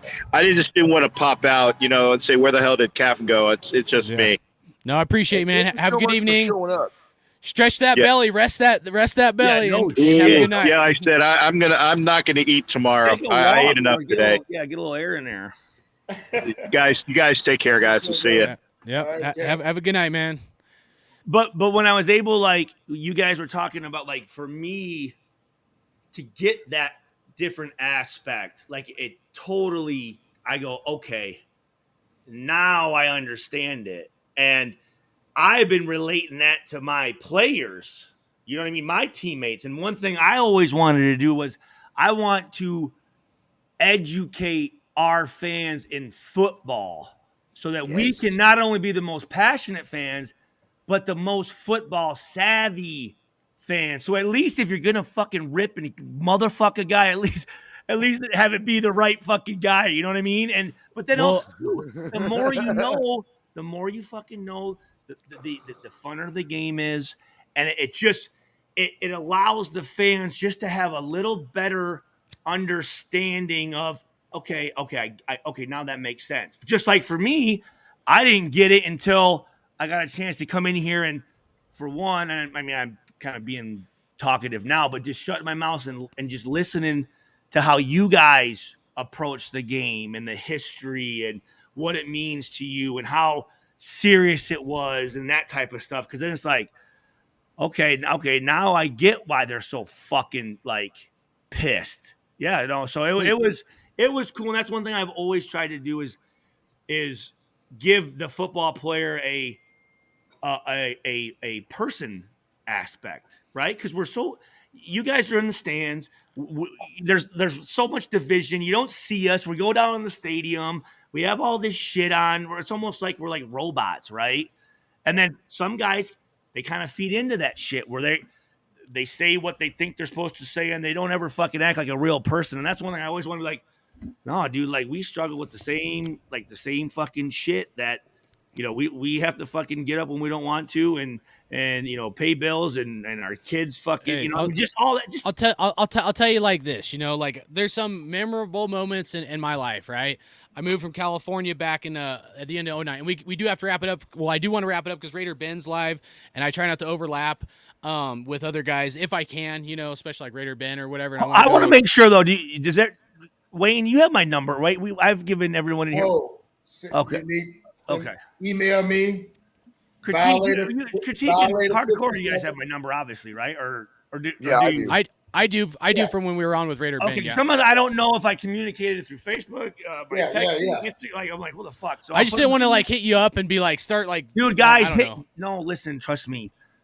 I'm a stay-at-home dad of 4. Like, you're not bothering me. Like I may not get back to you. Don't be mad if I don't get back to you, but don't ever feel like you're bothering me. You guys never are fucking bothering me. I try not to spam chat people unless it's like Raider Critique, Raider Dave, and Watts. Then I'm going off and like on our group chat. And hey, we will be doing a show with Watts and Raider Dave. Just Watts has been working a lot, and Raider Dave as well. So we're gonna bring them back on. We're gonna put that in the chat, Wayne. Appreciate you, Stu. Shoot me a text. Shoot me a text, please. I got it. I do want to say what was supposed to be our last game in Oakland, or supposed last game, was against the Donkeys, and it was Christmas Eve, and so yeah, Christmas Eve or New Year's Eve? Christmas Eve, yeah. So it was Christmas Eve, and this is I think 2018, and I hadn't been back to Cali since I moved away, like at the end of 2009. Where are you, hardcore? If you don't mind me asking, What's that? Where are you located? I live in Colorado now, Donkeyville. Okay. All right. But I moved away and I hadn't had a chance to go back, and so I took my brother and his wife and kids to a game. I paid their way. Well, I shouldn't have said that, but anyways, I brought them to the game with us. We went, and and like it's expensive to go to the game, even if it was like me, my wife, my 2 kids and stuff. But like, dude, we got there and it was torrential fucking downpour. It's like seriously, it was like, man, last game in Oakland and this is it. This is gonna be a torrential downpour. I'm like, this is fucking seagulls terrible. flying around and shit. As soon as I pulled up, man, it was like a lake in the parking lot. I'm soaked head to toe, but I'm like happy as can be, dude. I'm with Raider Nation, fucking California love going, dude. There's guys barbecuing. I was like, dude, like I brought extra jersey for my brother's kids, you know, and they're Raiders fans as well. But you know, it was just awesome, you know. And I'd forgotten something out of the stadium. I had to go running back. I actually, like, I'm running. I'm like, oh, there's Violator. I like stop him, like, hey, can I get a video? And he fucking did like a video with me. And like, dude, he doesn't even know like how much like that one, even though like he's just a guy like myself, a person, it like made my, like, even though I'm soaking wet, think I'm if like, he would have been a dick. You know, think if he would have been a fucking, how good it felt, positive. No, it was amazing. Yeah, he was like, you got to make it quick. it And I was like, all right. I was like, little cameo. He's like, happy Raider Nation, happy holidays. I play it on my video. I'll play it when we leave here. And like, and actually that video of like, of the game, Harrison ran back a 99-yard touchdown that game. I got a picture with Mark Davis, although I have some issues with him right now and how the organization is ran. That was the game where Derek Carr went around the stadium. So this is when I was on the Carr train. I slapped Derek Carr's hand and shit. There was a rainbow before the game. It was like you could have even painted a picture better than that moment. It was a nice personal. It was a lasting memory. You'll always remember. Yeah, but I spent a lot of money. But like, see, that's what I'm saying. Like me as a fan, like that one game. Like someone was talking about the tailgates and how they miss Oakland, dude. You'll never get that personal experience, that family of what us as Raider Nation is. No matter what background, how you grew up, dude. I mean, there's people from all different walks of life.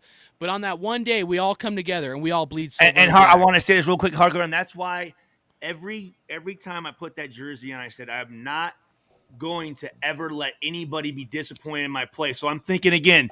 You said that one game. Now let's say if you're going out there and I'm going to bring the motherfucker up because I'm going to bring his fucking ass up.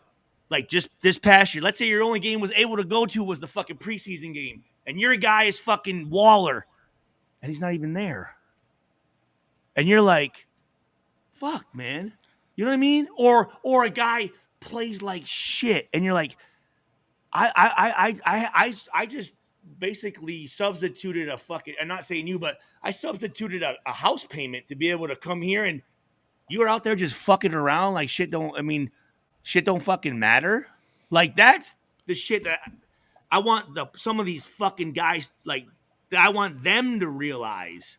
Like, dude, like, it's not you're a part of it, but there's so much more involved with that shit. Like again, hardcore said, this is my game. And I like some guys I'm pissed off. So I ain't going to talk to the fucking fans and I'm going to throw my helmet and I'm going to fucking walk off. And like, it doesn't give you those memories. Like you talked about giving Carr a high five and, you know, seeing Violator and that type of shit. You know what I mean? Yeah, it's unique, you know, and like that's, I don't know if we'll ever have that in Vegas. It's definitely different, you know. I'm not saying it can't be good, but you know, I mean, guys like the Violator, like I don't want to say you created the black hole, but guys like you, and you had like a huge impact on, like, you know, there's very few organizations and stuff where you hear something like the black hole or the dog pound, and you know specifically that's an area of the end zone to watch out for. You know what I'm saying?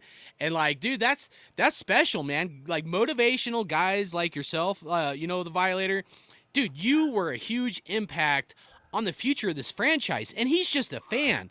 So I guess back to like, I don't mean that the wrong way, but I'm saying for somebody that's not a player, part of it's to have for us as a group or an individual to help spark something, to be like to be spawn throughout, like, you know, I think that's pretty fucking special, you know. So like the point is, whether it's a player or like a fan, you never know how like someone's drive. Like when I quit football, I'll tell you straight up, my senior year I didn't play. I wasn't gonna get enough playing time, and there's certain reasons for it. But I had guys on the team, Stu, I'll shit you not, like stars, like guys that had way more athletic ability than me. I already know what you're gonna say. I already know. And he said, dude, please don't quit. Yeah, he's like, you're a huge motivation to this team, because I would stand up when we'd be down at halftime, and I knew I wasn't gonna be able to be put in the game because I was like second string or something. You know what I mean? And I knew I wasn't gonna play. What did I say? But but Right. But nobody on the team of like 50 guys had the balls to step up and say a motivational speech to the team. So I would step up and I just start fucking like, and I'm like the smaller guy on the team, dude, but like I busted my ass, dude. I was working out twice a day and you know, but it didn't work out for me. But like my passion will always be football. That was my first love. You know what I mean?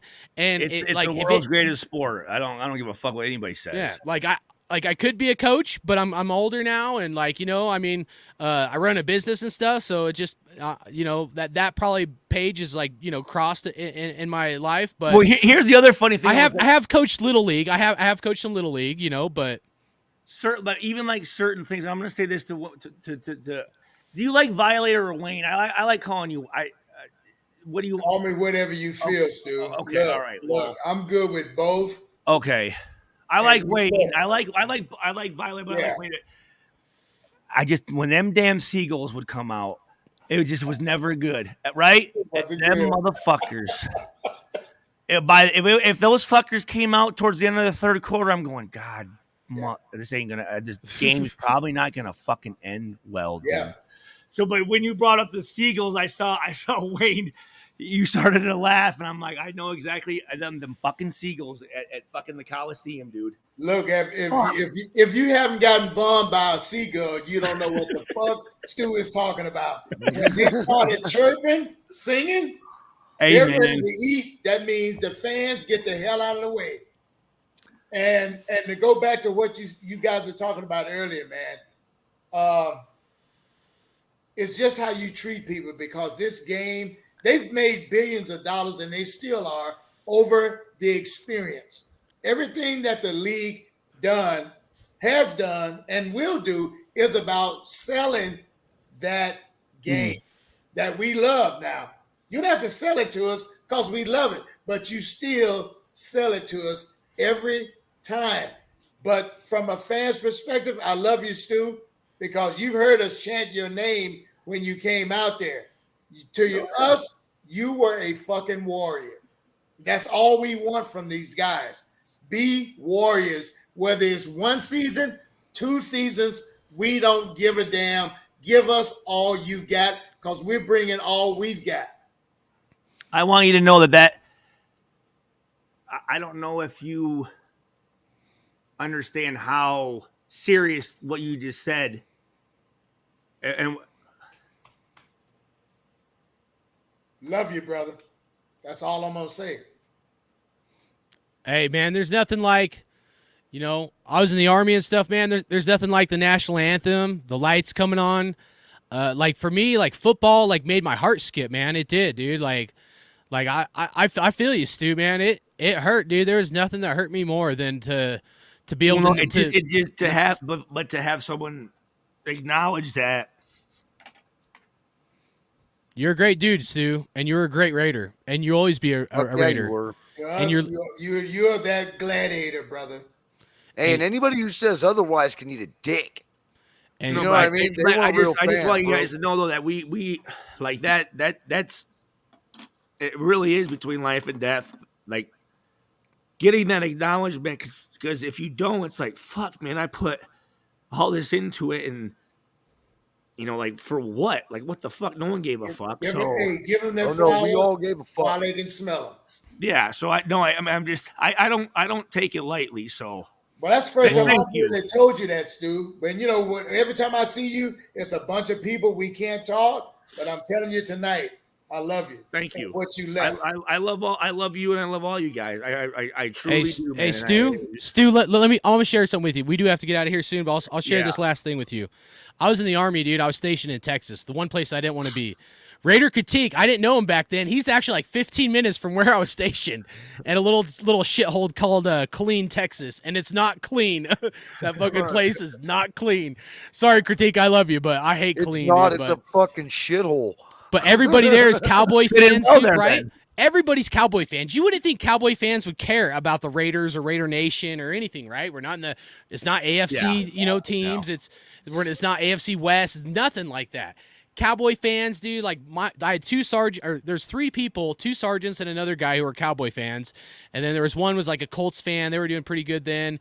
And then another one, I don't remember, is the Bengals or something. But like, dude, like I would get my nuts kicked in for being a fucking Raider fan. I'm in formation, and in formation, you can't say shit.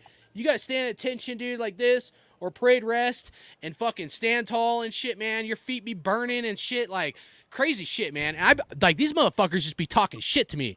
They're like, your fucking Raiders suck. You guys haven't won a fucking game. You're 0 and whatever, or 2 and whatever. If you think about every day, dude. 5 in the morning. Oakland. I haven't even woken up, dude. I'm like, fucking. I'd be like shaving while I'm driving to work. You can't have no fucking hair in your face, bro. And like, I'm getting my nuts kicked in for being a fucking Raider fan. But guess what, bro? I always stood my ground. And when I was in Iraq, you want to know something scary, right? Just like that national anthem making your heart skip. You leave the fucking wire, man. And you're in Iraq, and you're rolling out in Humvees, Bradleys, and fucking tanks. So my unit was a little different. We had tanks roll with us, right? And we'd fucking roll out. And you're like looking in the desert, and you're looking for shit that could blow you up. Like you're looking for like rocks or like shit in the road, loose shit, man. And like you never know when your last fucking day is. And so like for me, the one calming piece, believe it or not, brother, was thinking about the Raiders and talking football. So when my life is on the line and I'm worried about fucking dying, and if that's the last time I ever see a sunset or a fucking sunrise, I was thinking about the Raiders, believe it or not. And that was motivation to me, brother. Motivation. So when guys like you were fucking sweating your blood, sweat, and fucking tears, I was too. And the only difference was my uniform was fucking green, right? And your uniform was black or silver and black. And that's what non-sports fans don't get. Like, they don't understand what this game does for everyone.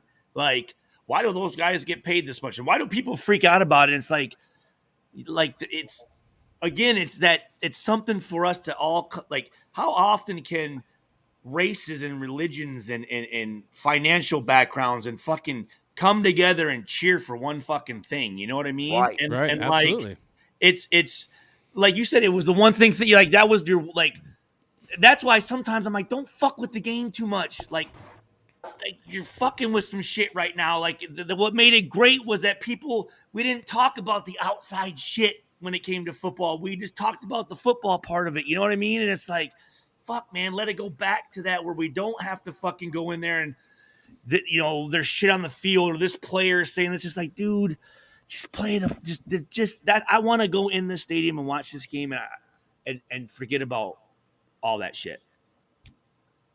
Can I say one thing on that, and then I'm going to let you close out, Brother Stu? That's why you are a storyteller too. Keep planting the seeds, brother. Keep planting the seeds. These guys have heard me. Keep planting the seeds. The seeds get wet, they fucking grow. Keep planting the seed. Amen, dude. Hey, dude, you've won twice. Do you realize that? You've won twice. Once for the Raiders wearing the silver and black, and once the second time right now for Raider Nation. You're still fucking bringing it and killing it for us and for Raider fans. And that's huge, man. That's huge. Other guys don't have the balls to do what you're doing, Stu. I don't know. You actually, yeah, I want to know this because we asked everybody else, what motivated you to start your own YouTube channel? Because it did take balls. I heard what you said about people hating and stuff. But, for you to be a player and for what you've been through, man, that's huge, man. I respect the shit out of you. I will say this. It's therapy. It really is therapy for me, for my mental health. I mean, it is to come out here and to, for one, I'm in the safety of my house. You know what I mean? Like, I don't like really going out there too much because people are just they're ruthless, man. They freaking really are. And going out, the more and more I'm out there, man, like I'm gonna hurt my reputation and my name for my family stuff. So being able to come in here and talk again with my brain issues, I have social anxiety. So I love my kids and I love my wife, but if I'm just around them for weeks at a time, I start to go crazy a little bit. And then I start to fucking take shit out on them that I shouldn't. So coming on here, and if you were to tell me a year and a half ago that I could sit here and have this conversation with you guys and have it actually be a conversation, I'm like, fuck you. I'm like, I got to be in the room with these guys.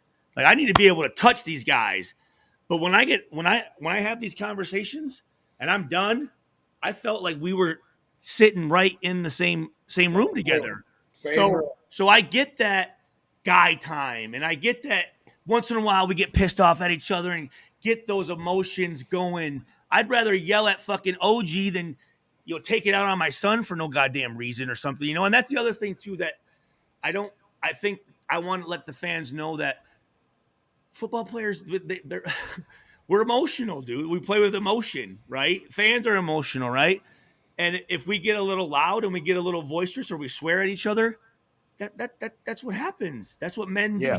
You sit there, you argue a little bit, and then you get over it, right? But it's like sometimes people think, oh man, that was rude or that was whatever, and it's like, no, we're talking right now. None of the things we're talking when we sometimes get worked up. Yeah, not personal. We're just talking shop or whatever, and I like to get that. And afterwards, I feel like you get a little bit of like that rush of adrenaline and the endorphins fire up. And I'm like, oh, okay, like a little bit after. I mean, guys, I'm telling you, and then I'll stop. After a game, some guys, they get in the locker room, they just fucking take off. I would honestly, for about 30, 45 minutes, I would enjoy the high. I would be on a fucking high like this. And I would just sit there and just, after the whole week and everything that goes into it, it's literally the best drug you could ever fucking take. And I'm gonna sit here and I'm just gonna enjoy this motherfucker, just hanging out. Hey, my favorite high school memory: we were playing Wainimi High School in California, and I got to get put in because we were stomping them pretty good. And I was running back, number 31. Get a handoff, and I'll tell you what, man, every offensive line on that fucking team blocks so fucking hard. Like I think our biggest dude blocked. Well, how big are you? If you don't, what's your size? How big are you? I'm like 5'7.5", okay, and you're not that small. I ran like a 4.7 40. But we had guys on our team. I shit you not. Like one dude ran like a 4.3. Some other guys were like 4.4, 4.5.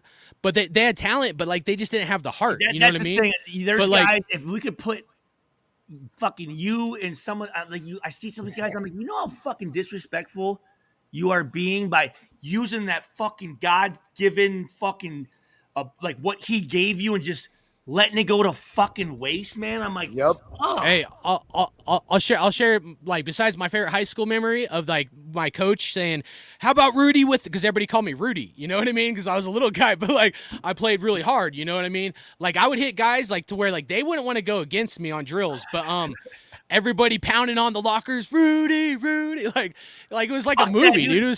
Fuck Rudy. I hate Notre Dame. But like you're your own fucking guy. Fuck Rudy. I'll tell you what. I was a scrawny guy, dude, and I got a story with my family and stuff, and how there was a lack of nutrition when I was real young. But my freshman year in high school, I was scrawny as fuck. I weighed like 105 pounds or 110 pounds.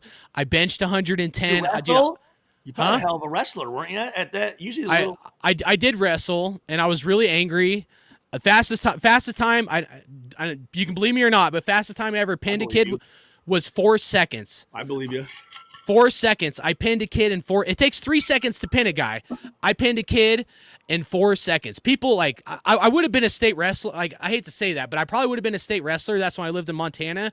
But I was so angry as a kid, so nobody wanted to go against me. I would just throttle fucking kids, dude. I had so much anger inside.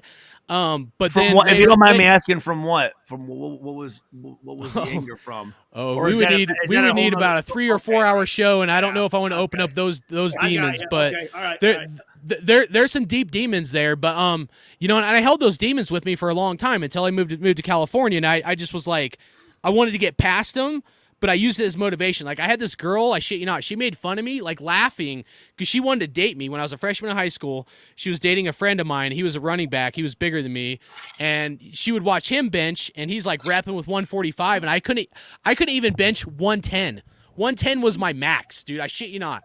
And so I used that as motivation. I was taking weight gainer, creatine. I started working out two times a day, and I went from weighing 110 benching 110 to benching 210, weighing 145 in less than a year, or maybe it was like about a year and a half. And by that time, I'd moved to California, and like I had gained all this weight, and I wasn't about to lose it, man. Because the coach, when I moved to California, the wrestling coach was like, "Well, I want you to lose weight and shit." I'm like, "Oh no, you're gonna fuck with my football." I've worked. I'm serious. I would close down the gym.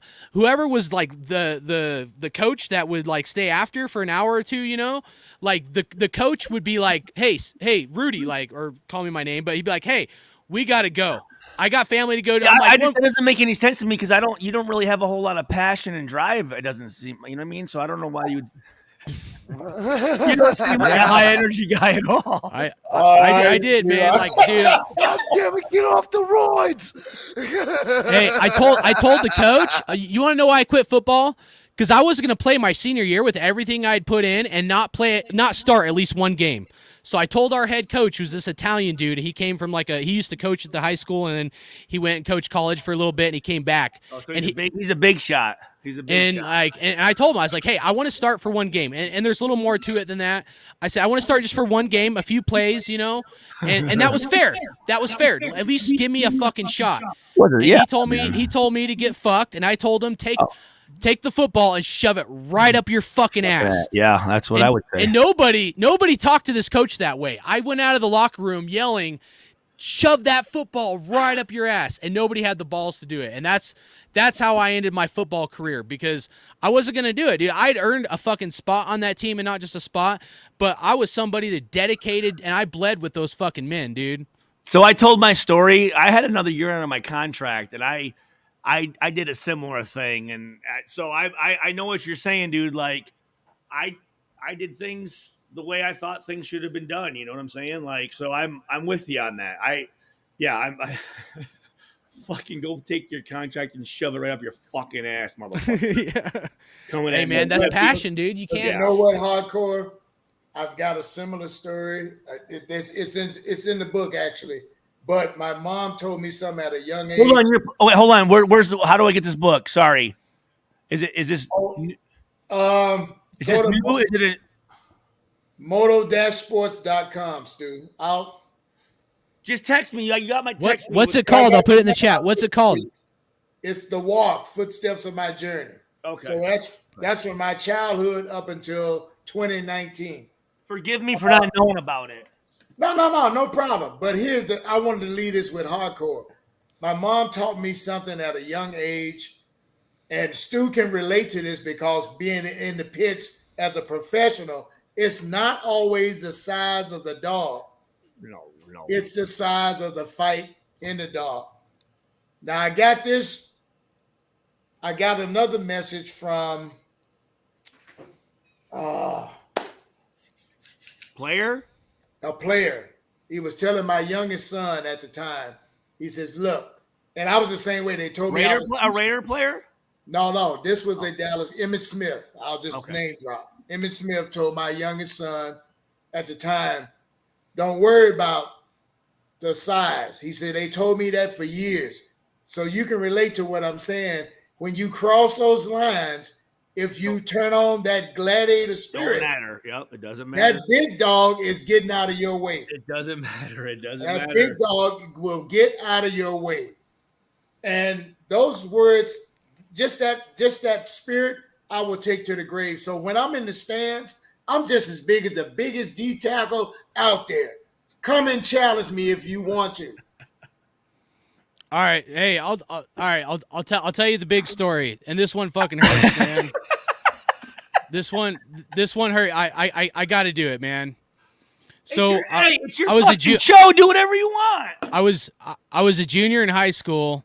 We were playing against Cabrillo. I still remember the team. They sucked, man. We sucked too, but we had talent. We were like the Raiders this year. We had talent. We should have won. We just sucked, man. And we had a girl on our football team, but she was a kicker. And she never practiced. I don't want to get like sexist and stuff, but like she never practiced with our team. She just kicked the ball. And we were beating the shit out of this team. And so like the head coach, Al DeRose, he said, hey, Sin, he said, go stand next to Coach Tomasini. Coach Tomasini was an ex-Army Ranger. That was my coach. So they moved me from running back to defensive back, but I wasn't a very good defensive back. I was a really good running corner, back. Safety. What were we playing? I was cornerback, but I was like second or third string, and I just wasn't a very good corner. But I was a great running back. I just was. I could elude people. I was small. I was shifty. I have strong legs. But I just wasn't that great of a cornerback. But when he came to the team, and I tried to tell the coach who just came there, who used to coach for that school a long time ago, he's like, I don't want to hear it. You go with the cornerbacks. And I'm like, no, I'm a fucking running back, dude. Like, I played running back my whole life. But anyways, So we're playing this team. We're kicking the shit out of them. We got a girl on our team, and they're rotating everybody on the team through, so everybody gets a couple plays, right? I stand next to the coach, and I'm right there next, like he could touch me at any point in this game, and I watch every second tick off the fucking clock. Fucking tell me. I watch every second tick off the clock, and everybody on our team got put in but me. And it fucking hurt. It hurt real bad, man, because nobody knows how much I'd done for the last 2 years getting my body right, getting healthy, gaining weight, man, closing down the weight room. And I walked off the field. You know, everybody's shaking hands. I'm the only guy, like, making a B street to the locker room, man. And I'm gripping my fucking face mask so tight. Fucking tears coming down my eyes. I can hear the metal crinkling because I'm gripping my fucking face mask so tight. And we go to the locker room, and I can't even take off my fucking helmet, dude, because I can't look at anybody in the eye because I'm so angry and I'm so fucking like I'm gonna kill somebody. I'm literally at this point using all my energy to not fucking slam my helmet into the locker like 1,000 fucking times. And the quarterback comes up and he's like, "Hey, Sin," he's like, "I'm fucking sorry, man." And then another player must have heard. He's like, "Hey, I'm sorry." And the more guys that said they were sorry, made me like start crying, and like it fucking hurt. And the coach, but that made it worse though, right? It did. Yeah. But they didn't mean it. It wasn't like, Yeah, you don't. But like, and then, the coach gets up in front of everybody. He's like, "Hey, I fucked up. I should have put Sin in. I forgot to put him in." And so like, I was pissed, man. I was like, I can't explain it, dude. I had so much rage inside me, dude. Like, I'm like, fuck, dude. Like, you put a fucking girl in who hasn't even practiced with a fucking team, and I've bled for this fucking team, and it hurt. And so we had one more game. It was our rival.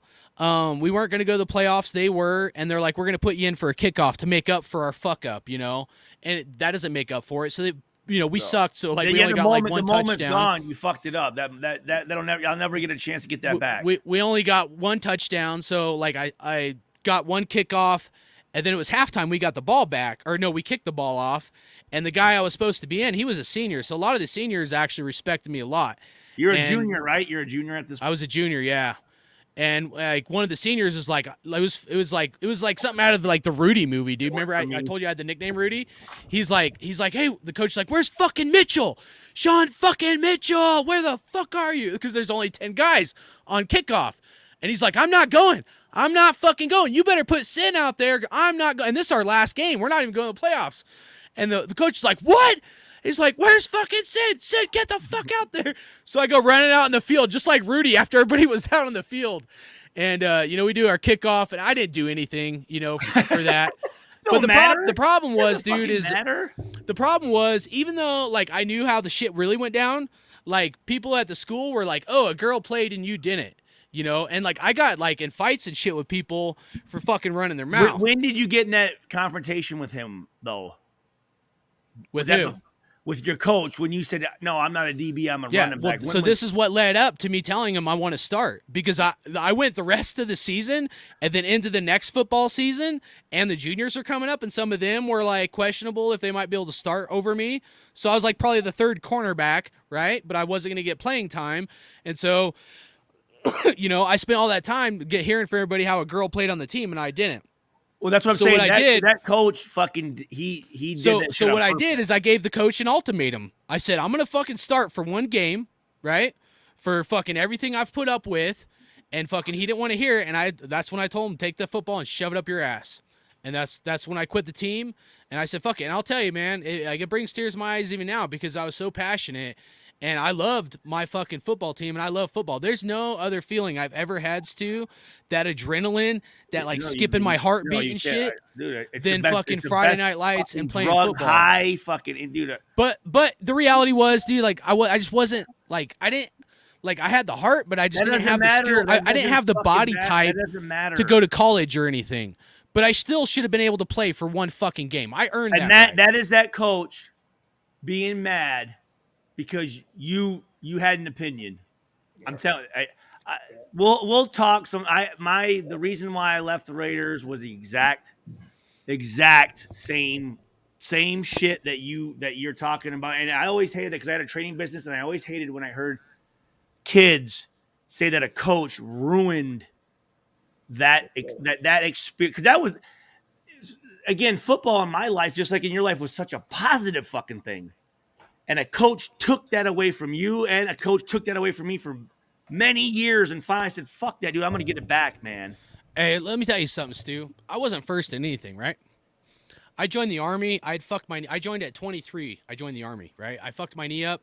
My knee swelled up in basic training to the size of a grapefruit, like this.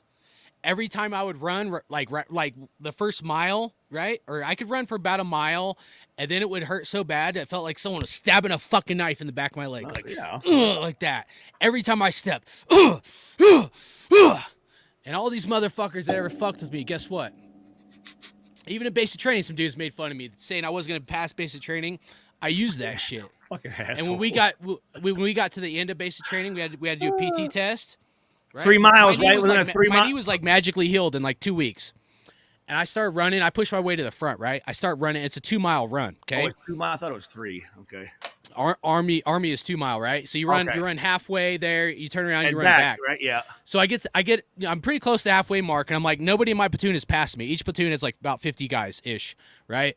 And nobody's passed me in my platoon. All these motherfuckers that were clowning on me and shit, all basic training, shit from like football and all that shit when I was younger. I'm like, normally I wasn't like first. Right now I'm first. And I'm like, nobody's going to fucking pass me. I don't give a fuck who you are. And so, like, I get to the halfway point and my knee's not hurting, dude. My knee isn't killing. And I mean, like, I'm telling you, bro, we had a platoon. I don't know if you know, there's 4 platoons per company. Mind over matter. We had another platoon who were all special forces guys, or guys that had the chance to go special forces. And one of the guys, when we were running, right before the PT test and shit, like we'd run every morning for physical training, he told me, he said, dude, he's like, you got a heart of wood. I'd go to combat with you any fucking day of the week. And that was a special forces guy. Those guys, even if they don't make special forces, those guys got something different that make them tick than most other soldiers, okay? Even though I was infantry. Right. So anyways, back to the PT test towards the end of all this shit, halfway mark, and I'm like, just using this motivation, dude, digging fucking deep. I mean, digging so fucking deep, dude, like nothing's gonna fucking stop me. Nothing is gonna fucking stop me. And that's the mindset you have to be a fucking infantry combat motherfucker. And so I'm running, and I'm like, I'm gonna fucking keep running faster. I'm like keeping up with the guys who are cross country fucking like racers, man. I'm keeping up with the guys that are special forces, and I may not get first out of those guys. I just need to get first in my platoon of like 50 guys, okay? And so I cross the halfway mark, and then I'm about, 2/3 of the way through, maybe 3/4 of the way through. Still nobody passed me from my platoon. Finally, this guy comes running up to the right of me. I look over, and it's someone from my platoon. But I'm like, you ain't fucking passing me, bro. Yeah. So I start running faster, and it's like weird, man. You can dig so fucking deep. That's what the Army taught me, man. I mean, I dug deep for the, doing uphills and shit for football and suicides, all that shit, man. That can help you. But, yep, mind over matter. Absolutely fucking right. And I'm like, this is what the Raiders fucking need. The Raiders need one guy besides Max Crosby. But, like, I keep running. I'm like, I'm just going to keep running. Guess what I got on my fucking 2 mile run? Just take a wild guess. 11 minutes, 50 fucking seconds. Yeah, 11 minutes, 50 seconds. That's a 6 minute 2 mile or 6 minute mile. And I was never a runner, dude. I'm a small guy. I have a small little fucking legs. 5 minute. That's a 5:15 mile, dude. Yeah. Or yeah. I don't know. Like it was fucking fast. I know it's 11:50. And the funny thing is, the guys in my platoon, the same guys that were betting, they literally were betting money I wouldn't graduate basic training, were the same motherfuckers that were like, when I got to the end and I got first, they're like, there's no way you got first. I didn't even see you. I'm like, yeah, you didn't see me because you didn't fucking pass me, you dumb shit. Yeah. So the point is like motivation within any human being can be unmatched, because all that hate and all those motherfuckers that want to clown and be fucking dipshits in the world, like you said, the world is full of it. We have a lot of soft motherfuckers out there, dude, and they just don't have what it fucking takes, man. And so can I relate? Okay, so think about that. What'd you say? You said when it was time to go, I didn't even feel my knee, right? You didn't feel it, did you? You weren't hurt anymore, were you? Or not even hurt. You weren't. It wasn't nagging you, was it? You just fucking. The last 200 yards, I sprinted. Full sprint. So like it was like another gear. You're right. It went numb and like I didn't feel it. Yeah. So in high school, I missed one game with an ankle. College, I missed one game with like a sprained knee, and then NFL one game with a calf. These guys who are constantly hurt, they choose to, now. There's not when something's broken, not when the guy tears an ACL or fucking he has a reconstructive surgery or some shit. That's different. But some of this shit, that's them going, nah, I'm not gonna. Because I remember for me, they're like, Stu, I never missed practice, nothing. And I didn't take it. And that was the one reason I always had respect for Charles Woodson, because he did get banged up a little bit because he threw it in there. He fucking was getting his ass around the fucking, like, as a corner, his fucking little ass was, he's not built for that shit, right? But, like, I would honestly, if I felt an injury, I would tell myself, just forget about it. Like, forget about it, and all of a sudden, I would forget about it, and it would just go away. But these guys that choose to, and you see it, it's extra. You got it, motherfuckers. You can't just get by like fuckers. You can't just get by doing average, dude. You can't. If you want to be great, you can't. Here's the thing, dude. You know how I did that? But hardcore, it's this though. Like you said, you're right. But it wasn't just that. These guys are mentally fucking pussies. You're right. But it English. Wasn't just that. It's because every time we got done eating, we were supposed to do like pull-ups, sit-ups, and push-ups. I'm sorry. Keep going. I got this fucking dog. And so Raider Critique had to leave. Sorry, Critique. Love you, bro. We're going to get out of here in a minute. But, the thing is, like, I just feel like this team doesn't have enough guys. Like, supposedly Carr and some of these guys come in early and they leave late. Okay? How much extra they're putting in, I don't know. I'm not convinced because we're not seeing it like in real time. Like mine was production in real time. You know what I mean? But that was like 3 months of building. Like when I went into basic training, Violator, like I went in weighing 140, like 145 or 150. Like I was scrawny as fuck. So I came out. Just take a wild guess what I came out of basic training weighing. I gained weight, not lost weight. Basic, probably 205 maybe? Not that much. 173. Okay. Wow. But it was all muscle. All muscle. Yeah. To gain like pretty much 30 pounds or almost 40 pounds. Yeah. I mean, that's massive, dude. That's to gain 40 fucking pounds without any weight gainer and shit. And naturally. Right. Yeah. No steroids, no like weight gainer like I had to do before and shit. You know what I mean? So like, it was fucking tough. And when Stu comes back, I'll tell you, but like my bench, because they don't let you bench, like it's mainly like kind of like Pilates and push-ups, sit-ups and shit like that. But right. Like, after I got to my unit, we were able to go to the gym one time. And we're like, all right, let's max out on our bench, even though we didn't do bench and shit, because like people can get hurt and they don't want you lifting weights a lot of times, But I benched 245. I shit you not, dude. For a little guy, I mean, 245 was a lot for someone my size. I probably weighed I lost a little bit of weight. I think I weighed probably about 165 at that point. But to bench 245 from doing push-ups, sit-ups, and just fucking, shit, like army drills, dude, it was crazy, man. You wanted it. What's that? You wanted it. That's why you did it. Absolutely right. Yeah. I mean, dude, I would wake up in the morning, dude. I'll tell you what, man. I wake up in the morning and I'd ejaculate. I'm like, you're going to pay me to be a fit motherfucking killing machine? Yeah. Like straight up. Because that's what you are. If you're infantry, you are a trained killer.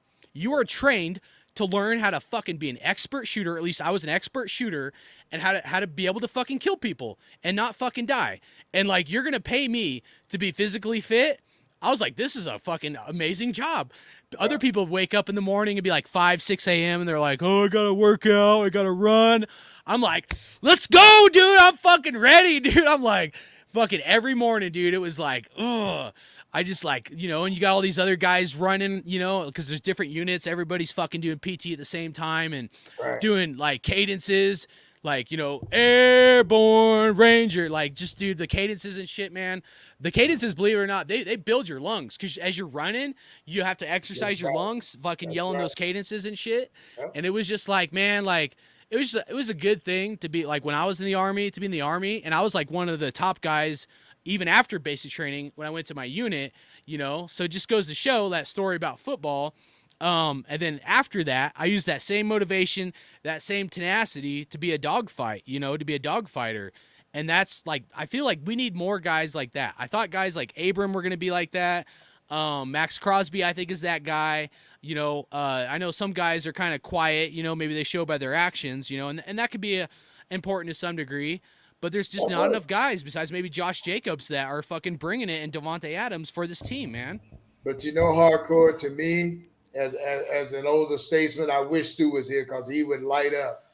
What is missing is the grit. Now, I've gotten this from some of the older players because I always grill them about what do you see missing? And that word keeps coming up. It's they don't have any grit about them. That means whether it's whatever is happening under the business umbrella, that grit, like we were talking about passion earlier, you can't pay for passion.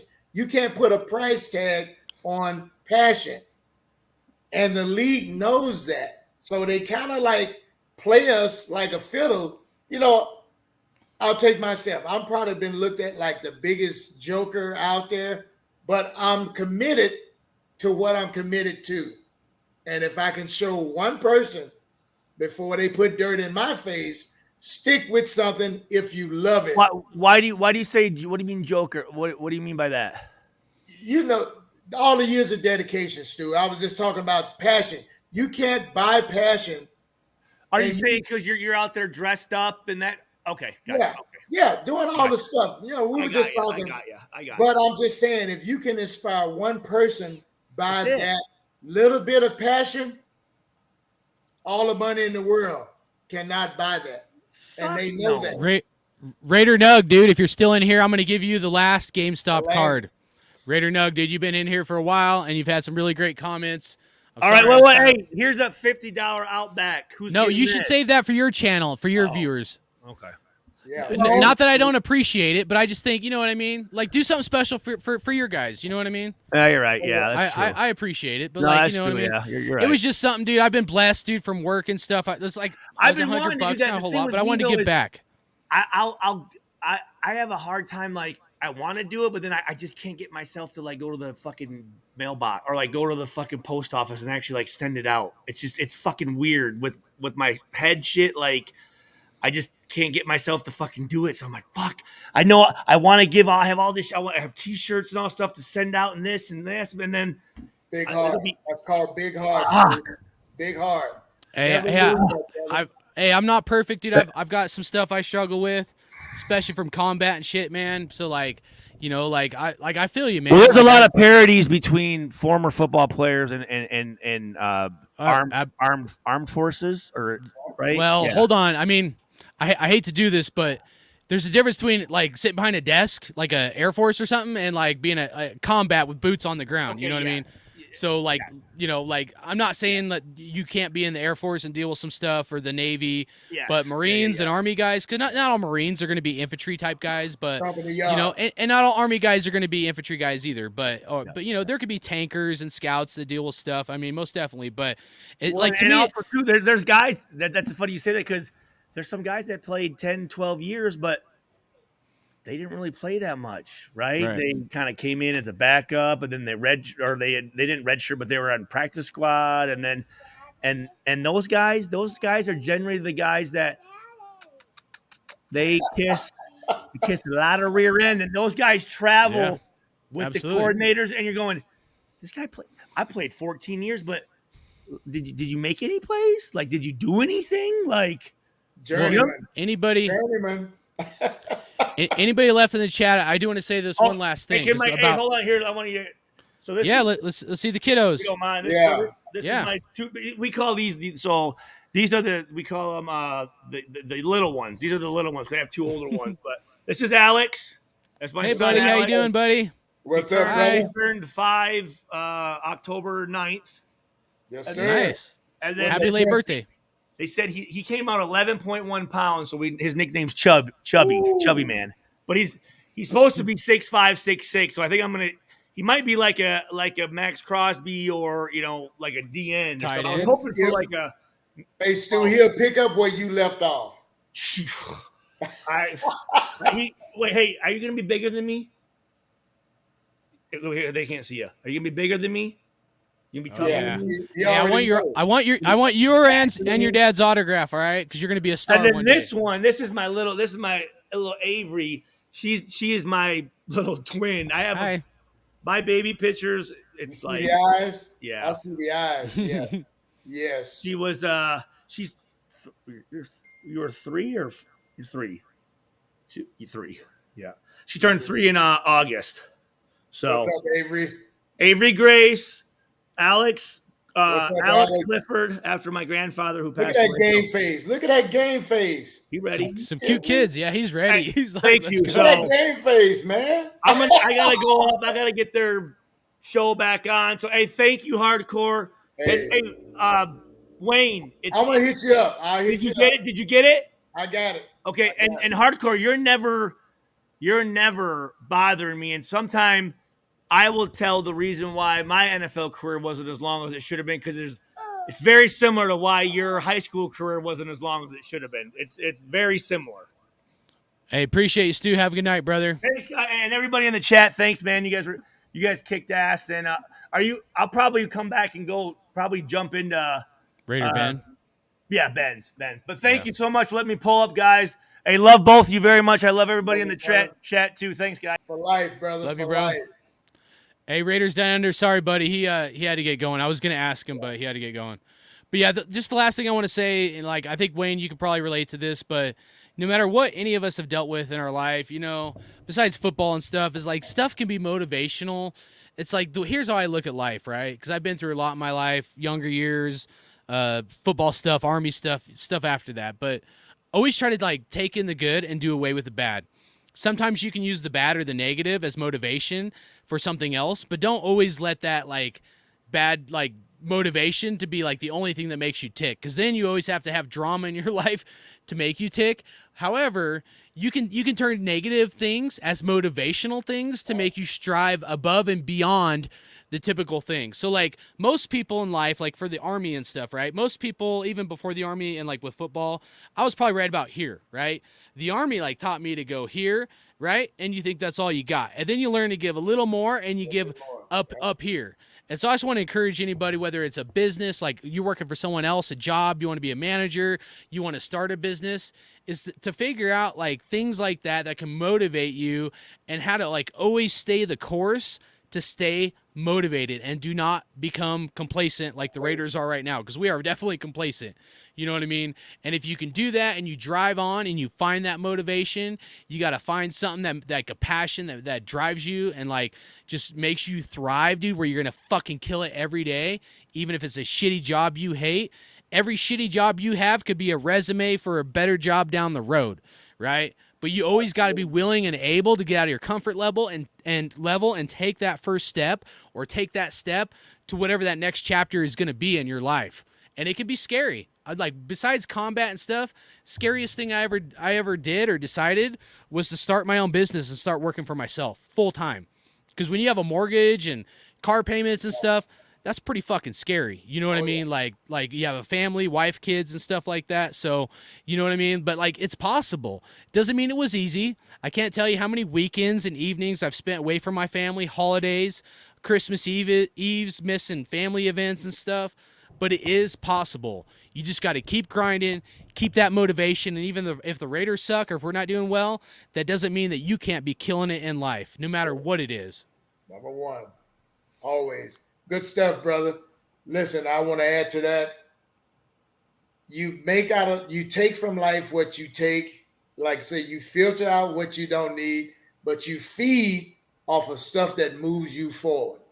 Now, Amen. Life will automatically knock you down. It's not about that. It's how many times you're willing to stand back up and keep walking. That's what it's about, man. Keep planting seeds on your platform, brother. Appreciate you giving me the time. I enjoyed it, man. To get to chop it up with Stu. Me and him all these years, we've never got to talk like we did tonight. Now, wait till I hook up with him personally. It's all over. But keeps telling the stories, brother. Even at your age, people need to hear that. because they're not going to get it from other sources. Trust me. That's right. I always try to keep it real, man, and just be honest with people, and all things are possible. You just have to apply yourself. And that was something that my family didn't teach me. Football taught me a little bit, but definitely when I was in the Army, I learned how to and there was some bad stuff from the Army too, don't get me wrong, but it's like you said, man, and like I said, it's like do away with the bad and then take the good and you keep driving on, man. And dude, and I had even shitty jobs where later on that crappy job helped me get a better job or something better down the road. But you have to stick it out through some of those chumps. You know what I mean? Stepping stones. Try not to burn bridges. You know what I mean? That was something, I always try to do because my dad burned a lot of bridges, but try not to burn bridges in life if you can. And always leave on a good note, even if you're fed up or even if you I could tell you stories, but always try never to burn bridges and always have something else in your back pocket that you're going to move on to before you close. Like you're already ready to move on to the next chapter, have another job lined up before you put in your 2 weeks. Don't just tell your coach to shove the football up his ass. You know what I mean? Right. Football was a little different, but I'm saying work and stuff. Cause man, I can't tell you, I just want to, even though it was 4 gift cards for $25 for GameStop. I want to give back a little bit more to the listeners, and I'm going to try to keep doing that for some of the chat in here. So just keep what I mean? Doing it, brother. Look, keep it organic, and like OG said, it don't matter how many people. It's the quality of the content that you presented. Don't worry about it. Let it grow organically, but keep enjoying what you're doing.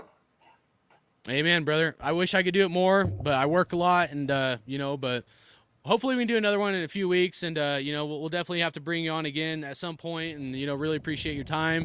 And as always, man, go Raiders! Go Raiders!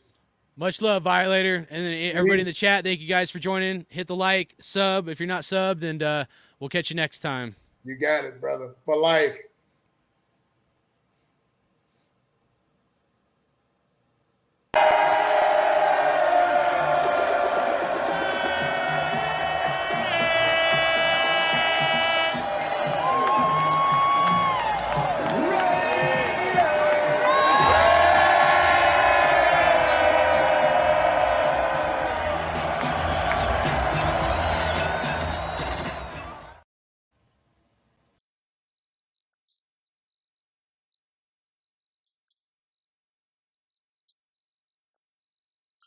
Look, happy holidays, Raider Nation nationwide. Let's go. Get some. Raiders!